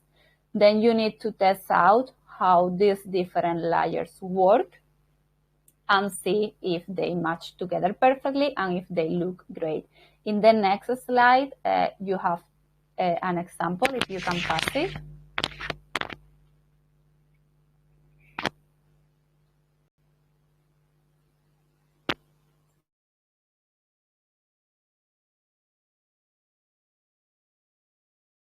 Okay. Yeah. See, here you have an example.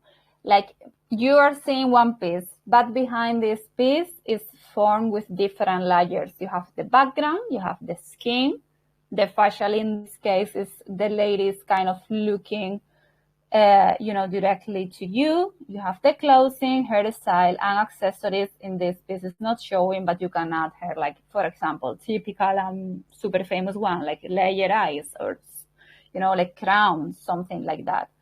So you really need to test the different layers to make sure that at the end, they look like a complete unique piece. And that's why I was telling you guys that you really need to, there is a lot of thinking process and organization before even you start with your collection. You can move to the next one.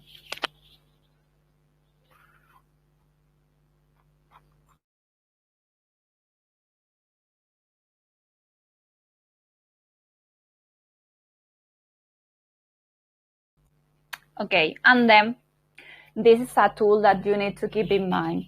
Okay, we've saying that yes, I have like different layers, but how I combine them? The most common and most famous one is the art generation called Hashlips. It's a software.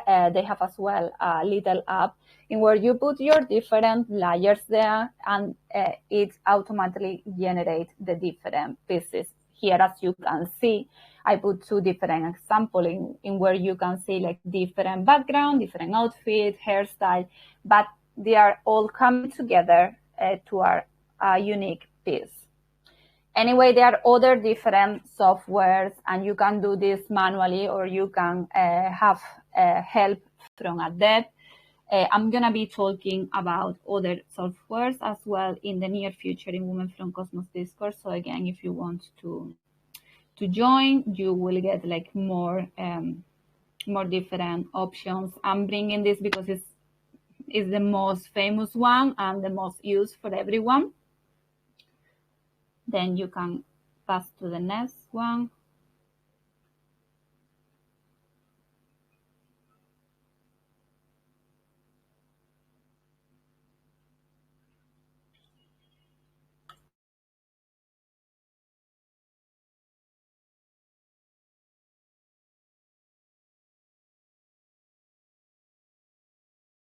Let's move to the next one. Next one. Yes, this is really important.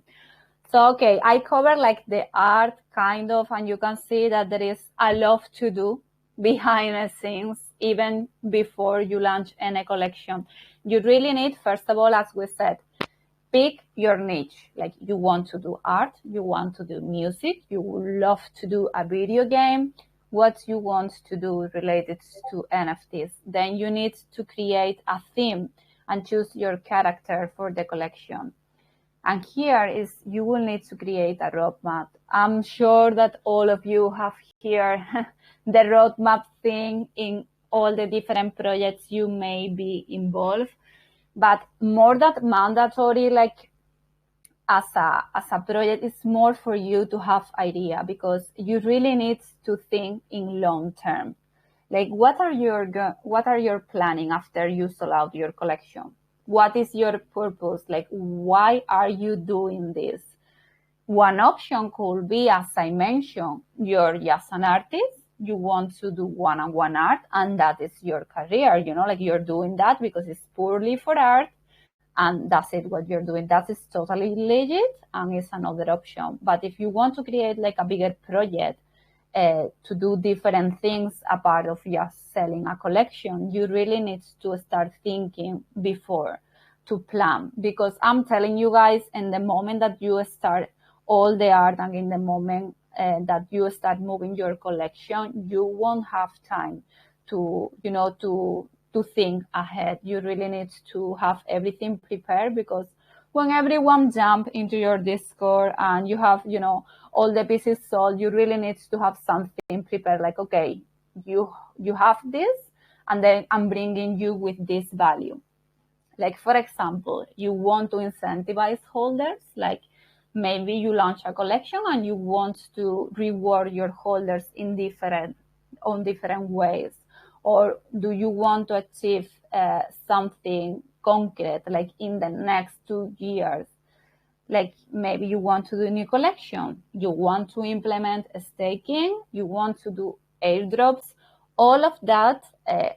I would really encourage you guys to think before even you start sharing the art, because as I said, like then it's a constant, like go, and you won't have time to actually stop and think.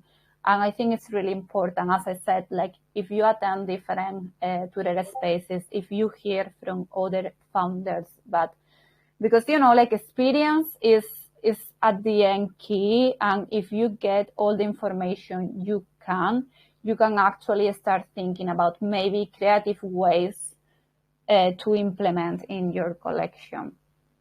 You can move to the next one.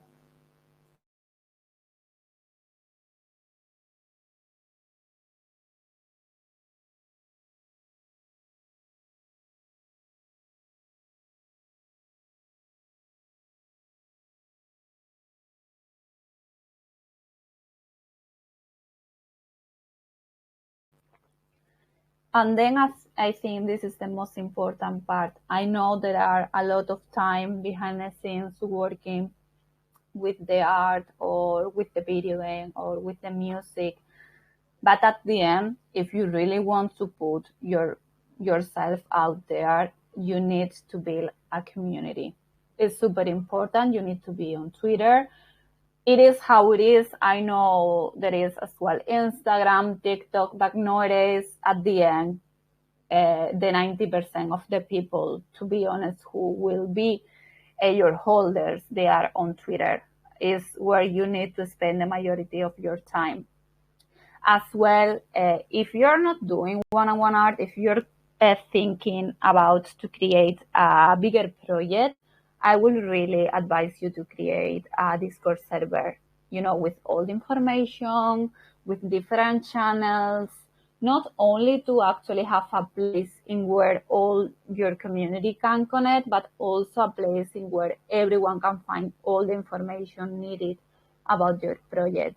Interact with other projects in the same ecosystem that you want to launch your collection or you want to launch your art.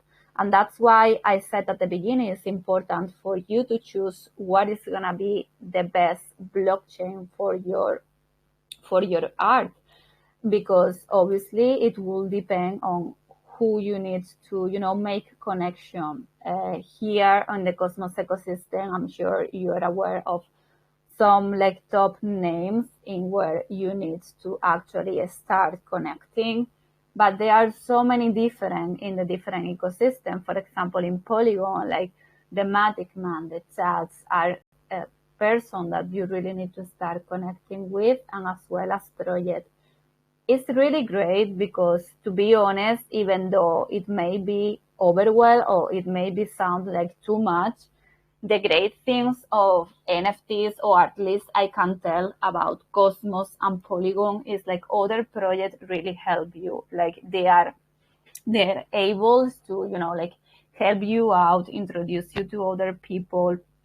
At the end, that is one of the best things of NFTs, because it's you can really make connection with people that you will even imagine, and even more during this time. I know we're on the bear market, we are really tired, and we would love to see some things moving for sure. But actually this time in where you see Twitter almost dead is when you can take the opportunity and reach to other people that I'm telling you during bull market, they are going to be extremely busy, that they're not going to even see your message. So you need to be there, interact with other people, create your community, make it unique, and make real connections and friends. I'm sure that if we have people here with other projects, you will start getting a lot of DMs of, hey, I'm a promoter, I can share your things among hundreds of people. Well, I've never paid for any promotion. I'm telling you, I'm being 100% honest. And I have more than 10 sold out collections. Seriously, it doesn't matter if those people are going to share, your tweets or your information with other people, because at the end, what you really want to create is real community who are really interested in what you're bringing to the space. I will encourage you as well, when you are in the art process, start sharing everything. I tend to share sneak peeks, little sketches, and that is also that actually people love to see, and you can start, start putting your art there, even before, when you have the entire collection ready, way before you start thinking to launch, you need to start sharing your work so people can start, keeping an eye, oh, okay, this sounds familiar. Yes, I think I saw a piece from her, from him a while ago. Put yourself out there. It's really important. And also, as well, as I said, being in the NFT space, being in the crypto scene, there are so many scammers out there. So if you actually create and build a reputation, it's going to be way easier for you as well. Then also, as I said, attend different Twitter spaces. it's not only for hearing from other projects and learning, which I think is really important. It's also for being active and being real, in the sense of you're not only sharing, you're not only tweeting, you're actually there in the space, you're speaking, you're sharing your story, you're sharing your thoughts. And people can actually consider you, okay, this is a real person behind, I'm interested on what he's bringing to the space. And as I said, I'm hosting the NFT Happy Hour show. We bring like different projects. We've been learning a lot because they are like so different in sense of, for example, art. The last one was about real estate and NFTs. So it's really interesting if you attend this kind of spaces because you can learn, you can speak, you can start making new connection as well. I think Twitter Space is one of the best tools that Twitter is giving us, even though we, the majority of the time, tend to rag, during the space. But it's pretty easy. It's free. You just need to, be there, talk into the space and actually show yourself as a genuine person, that you're real, you have passion for what you're doing, and you're bringing an amazing collection. So put yourself there. As I said, the lore.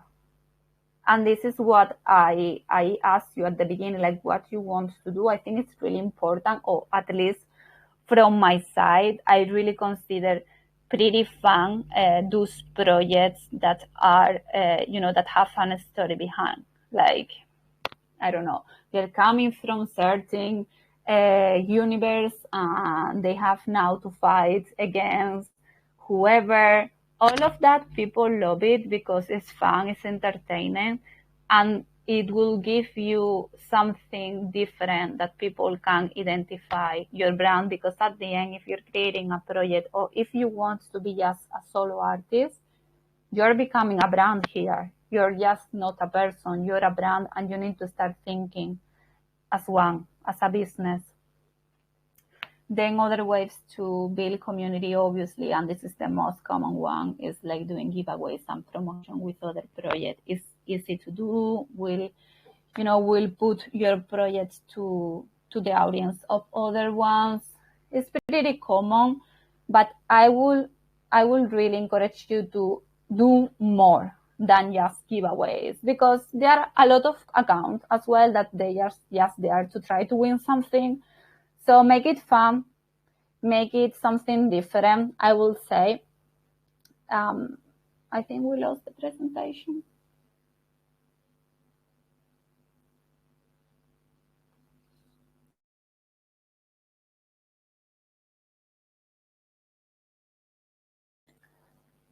Oops, we cannot see it, but well, I can still tell it, guys. I think that it's really important, as I said, like put yourself out there. You can even, for example, be an artist, an NFT creator, and you don't need to build your own collection. You can work as an artist for other projects, which is an option as well. I have my project and I've been working as an artist to other projects as well. And it's because I've been sharing my art, I've been sharing all my process, and they could actually trust me because they could see, okay, she has their own project. She participated and collaborated with this, that, and that. I can actually see that she can draw, and she has been working and doing different stuff. So at the end, the most important is like seriously being trust is so important here in the space, as I said, just because we are so full of people, a lot of people that are looking to, hurt you or something. You really need to be safe and aware, but you really need to build your reputation, because no one is going to trust you just because you share one thing, right? You really need to show them and prove them that you're not here to rob anyone. You're not here to steal anyone's money.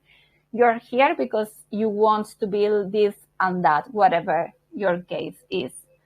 And then the last part, and is if you're launching your own collection, the example with the Stargaze is you can do it yourself with the Stargaze Studio.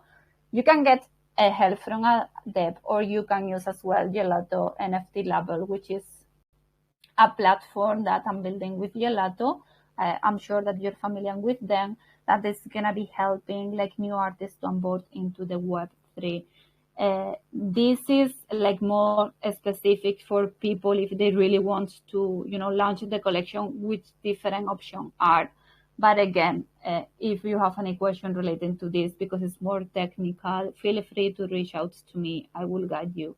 But it's something we need to point out here is we're really lucky that, Twitter is actually kind of for free, even though they have now the blue, right? And you can actually use those tools as well as Twitter Spaces to build your reputation, to make you seen, and find new opportunities in the space. It's as I said, even though I have my own project, I've been collaborated as an artist with other projects. I've been paid as an artist for them because they know me already from the space. They have me been posting every day. They can see my different projects, my different collection. So they know that they could trust me. So I know it's like spending a lot of time, more than you want sometimes, but it's all about that. Make real connections. There are really, really great people here in the space that we've been in your position at the beginning. And I know the NFT space is not kind of easy. Like, you have an entry barrier there, but we're here to help you basically. So yeah, I think I covered all of that. I don't know if anyone have any question. I'm so sorry again for about the presentation that I couldn't help share it, but thank you so much for your help.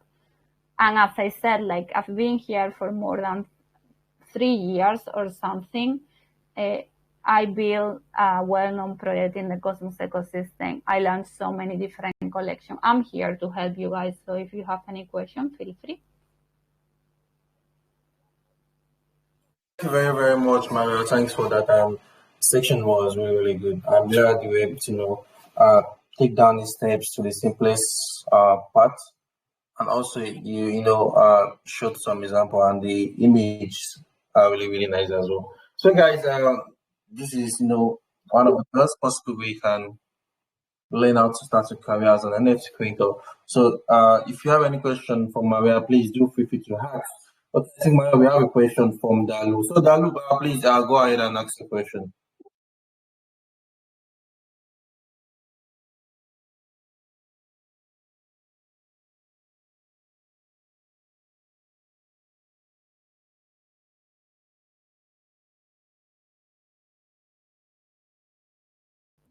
I think also a really great way to connect with people, a part of Twitter, is attending to spaces. Sadly, here in Spain, like in the south where I am, there aren't so many meetups, but I know that in the capital they are, and that is also as well a really great way to get to meet new people and find new opportunities. At the end, it's all about connections here in the space. So you really want to, learn how to communicate. Start making connection, and don't be afraid if English is not your first language. You can see it's not mine neither. But, go there, speak, make new friends, and it's going to be easy as long as you keep doing it.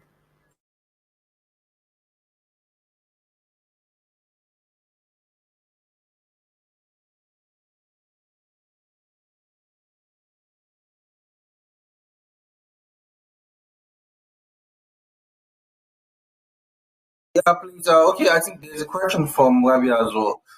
Okay. And also, Dalu, please, you have the mic. You can ask a question. If Dalu is not ready, Big Boss, please ask the question. Hello, good evening, everyone. Good evening, Maria. I've been following you on Twitter, and I've been seeing your collections. And first of all, I want to thank you for the space that you guys are hosting, you and Victoria. about mental health issues. I've really learned a lot from you guys. I want to thank you for that. Now, the question I have is that as an NFT creator coming into this space, like you are coming into this space as a newbie in this space, what are your target audience? These are my first questions. Your target audience, and how do you know what blockchain are you building on? Is it Polygon, Cosmos, that for that? And the last question is that how do you know your next collection? Like, let's say for instance you make your first collection, your second collection, how do you know that okay, this is the next thing I want to do? Like according to an NFT project I worked with, I don't know if you know Shilebus. I know you must have heard of Shilebus. I worked with Jazz to create Shilebus NFT Club. He said community is everything. That's one thing I learned from him. He said he always talk about community, that your community is everything. How do you reach out to this community? How do you give back to this community? And how do you build that trust to make people mint your NFT? This is another question. And the last question is that these are your collection, Women from Cosmos. What are the use cases and how do I get into the community? Thank you. Oh, thank you so much. Really great questions. First of all, really glad that you attend some of our Getting Real spaces. And thank you. I'm happy that it's been helping you. It's been helping me as well a lot. As I said, I think it's really important to remind people that behind our PFP, there is a human being. We're going through different things and it's not always easy. I can tell you. So thank you so much. And I'm happy that you join us. Then for your first question, if you're completely new, right, and you're coming to the space, you just created your Twitter account. As I said at the beginning, like which blockchain you want to launch? Well, I guess, or I assume you took the time to actually research on everyone. But from my personal experience, I started with Ethereum when I jumped into the NFT space. It's something that, to be honest, it's not that I regret, because as it's been said before in the other talk, it's true that there aren't fails. It's all about experience. But for example, Ethereum is a huge place. So it's going to be really difficult for you if you don't have community to be seen, right? So my advice here will be that you go with Stargaze. Why? Because Stargaze, first of all, is a really active community. Of course, it's not that big that, for example, Ethereum or Polygon, but that is an advantage to you because you can actually be seen, right? You can have a community that is really active and really support each other, which is a huge factor here. As I said, like when you're started, you need to have connections, you need to collaborate with other projects so they can help you grow as well. So if you're just starting your Twitter account and you are like, okay, let's gonna go with the Stargaze. If you have, for example, and here is an idea, and I think you guys can use it. You want to create an NFT collection, but you're super new. You have the option to launch an open edition. An open edition, to the ones that are not familiar, is that you mint one piece, and that piece can be minted unlimited time. It's always the same image, but you can put it cheap. It's a way to get to show your work. It's a way to get to start having new holders and create a community. And it's a great way to, show your work and say, okay, this is my first open edition. This is my style. I'm working on a bigger project, so you can have an idea. This is like, I don't know, you can use it even like as a whitelist ticket. Like if you're buying this open edition for $2-3, you're going to have a secure whitelist for my bigger collection. That's for example. Then you need to spend so many time on Twitter. I'm telling you, it's not cool, but you have to do the work. Like if you want to connect with new people, and now, as I said, it's the perfect timing. Like Twitter is almost dead compared on 2021. It's really easy to get to interact with founders from other projects nowadays. Obviously, please guys, don't just directly DM them if you don't even have to tweet. You need to tweet, you need to start commenting to other people, start attending to spaces. There are a lot of spaces that if they're talking about a certain topic, you will need to join the stage and share your thoughts because you're already putting yourself out there. So that will be for the first question. I hope I answer your first question with this. Yeah. You can go on. Cool. Then, which was the second one, please? You need to remind me.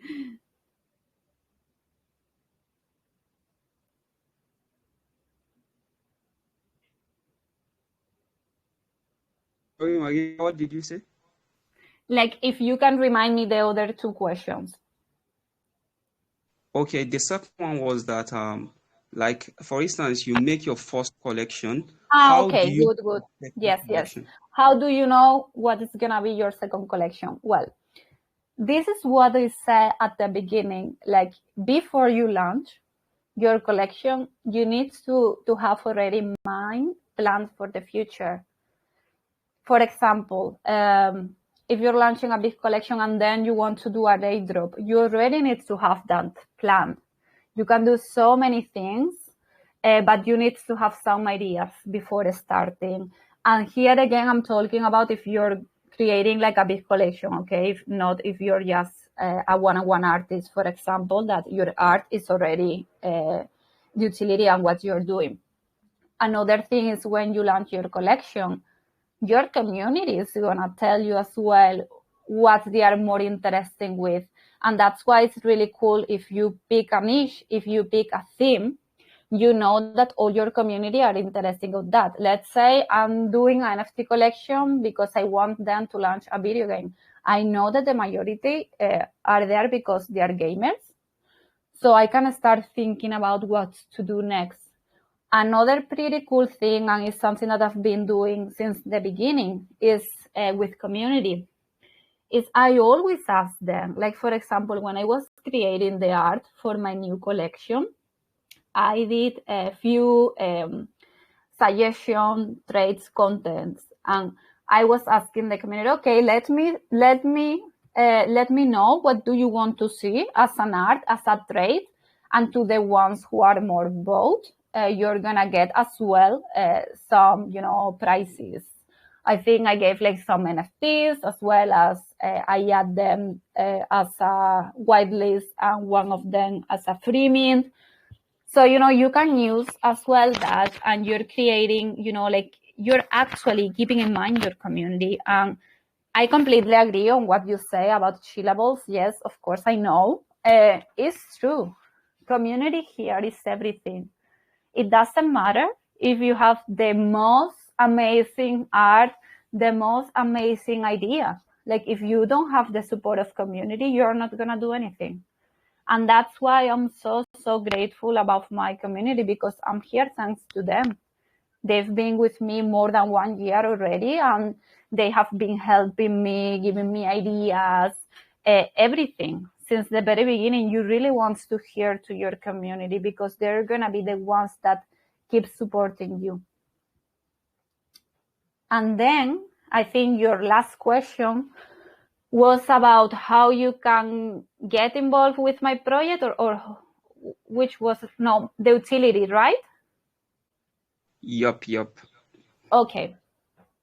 So I don't really like to talk about utilities just because I feel like as an artist, since 2021 has been this huge pressure of you have to launch and have 100 things, right? I don't think that is the case for other projects, to be honest.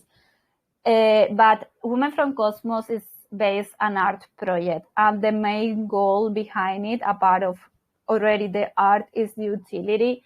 is now that we're expanding and we're doing bigger collections, you have like different benefits. First of all, the Women from Cosmos Give Back initiative is that every time we launch a new collection, there is always a percentage that is gonna be kept to buy NFTs from another project, because we believe in supporting other creative communities. And those NFTs are gonna be always raffled among our holders. So it's a win-win situation, because we already helping other people and our holders can win, those NFTs. On the other hand, a part of the, I don't know how many different collaborations I run weekly, always on every giveaways and so on, my holders will get privilege always. As well as we have self-staking, which is we're working with ONFT. I don't know if it sounds familiar. I'm sure that it is for you guys that are on the Cosmos ecosystem. And that means that all my collection, all the pieces, you guys can stake them. You can earn WRC tokens. And with those tokens, which is the important part and funny part here, is that you can redeem them for different things like merch, prints, NFTs, raffles, commissions, a lot of different things. Right now, at the moment, the platform is going live, like the marketplace is going live in 4 days. So it's going to be pretty cool because, like my holders has been staking for a while, and now we're going to be able to make those token redeem to earn different things. As well as that, and this is alpha that I'm dropping because I haven't shared it yet on my Discord officially, but I'm already have another collection prepared. I'm going to do a free mint. It's going to be only for holders of my next collection and my previous holders. So I'm giving you guys like a pretty fun collection. It's nothing related with my art before. It's gonna be pixel art. It's definitely gonna be pretty fun. And as well as I'm gonna start doing, after this new collection, I'm gonna start doing like different workshops and also open a mentorship program in where if you're a holder on certain amount of NFTs, you can get my help directly one-on-one. I can tutor you. I can help you to, launch your project, guide you with the art, tools, everything.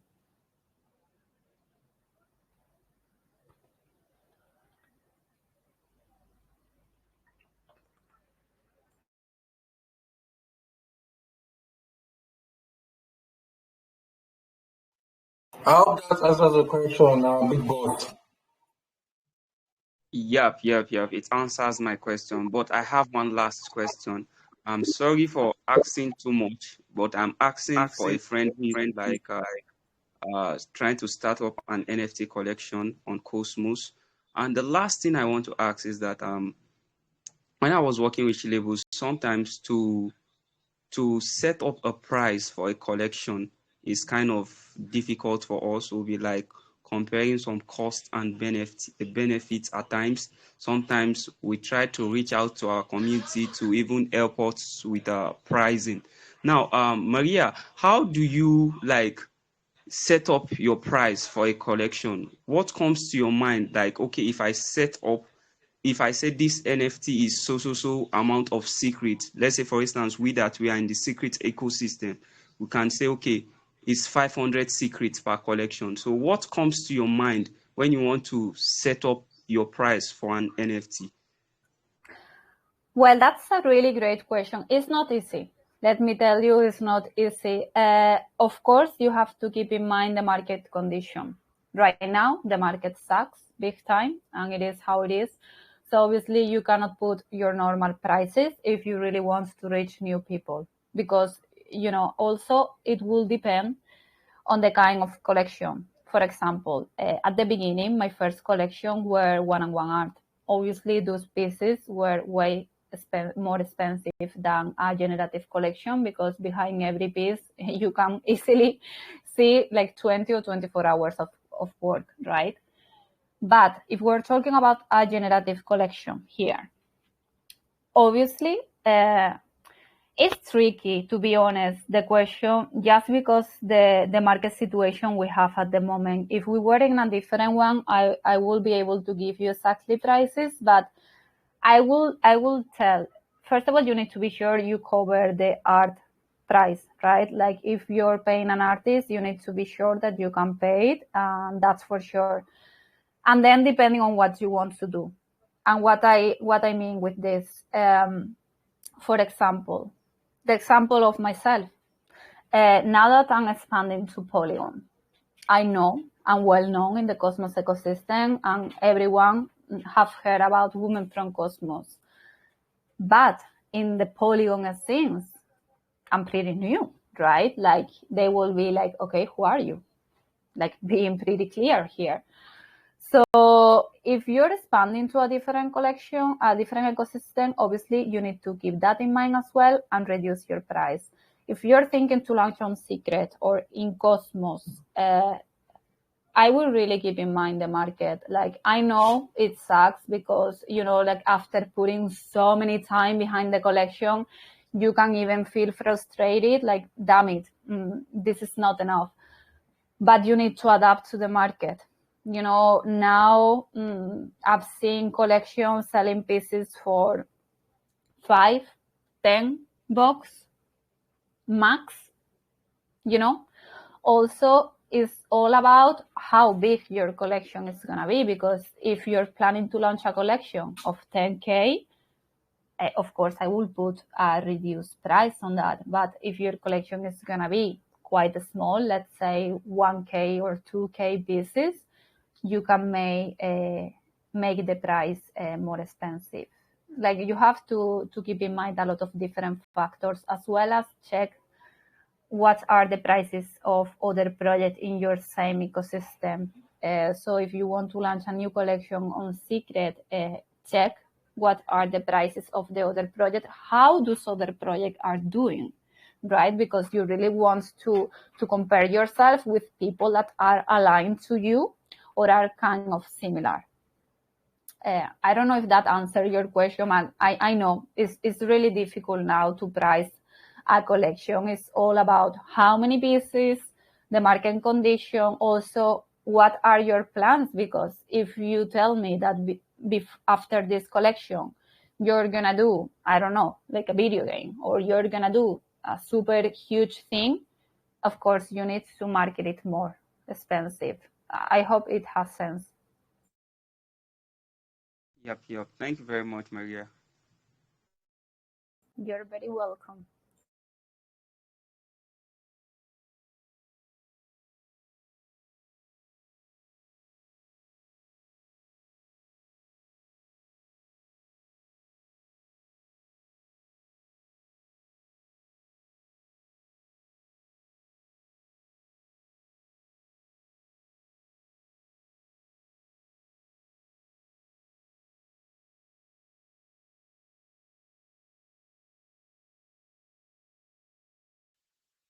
Big boss, I hope you are very satisfied with the response from Maria. Yep. Thank you very much. So, thank you very, very much, Maria, for your time. And this slide is really, really good. And I believe everyone here can either start their career tonight or start it now or start it tomorrow. With what you explained so far. These are the basic steps everyone needs to begin a career as an NFT creator. And your results have shown that a successful artist. You've sold out several collections. You've worked with several NFT community, and everyone can see what you have been doing in this Cosmos and also on Polygon, which you made mention earlier, which are really amazing. And thanks so much for joining us once again. And I don't think there is any other question. If there's no any other question, I don't know, Maria, is there any final word you love to share with people, beginners that wants to explore the NFT community, that wants to explore, being an artist and an NFT creator? Yeah, absolutely. Well, first of all, again, thank you so much for having me. I'm going to say this, and I think this helped me a lot. Don't be afraid to ask questions, guys. let me again repeat, don't be afraid to ask questions, reach out for help. Because I know maybe, when you're starting, you feel like, damn it, maybe this question is a bit dumb. It's not. All of us, we've been there. Even myself, when I started on the NFT scene, it's not easy because you have like a level entry to access the NFTs. It's not like everyone can jump and that's it. You need to get to know different ecosystem. You need to get to know wallets. You need to be informed about security. So it's too much, but seriously, don't be afraid to ask questions. Reach out for help.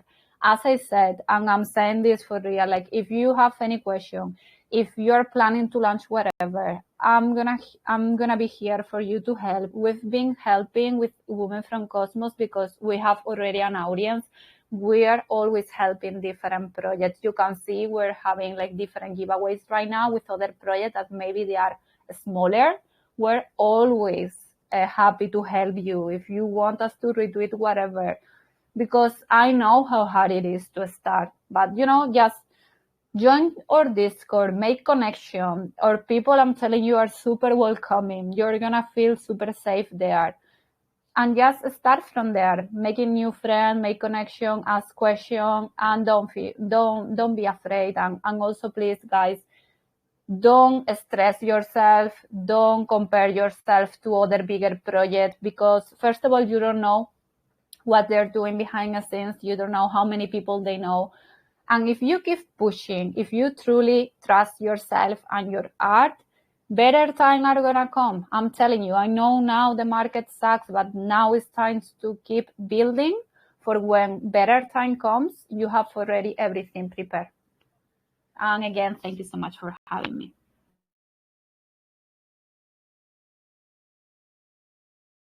Maria, thanks so much for spending your time with us tonight and for the presentation, which was really good. So yeah, that will be all for tonight's section, and it's been really long running, or should I call it a long ride with participants from the very first day, first day of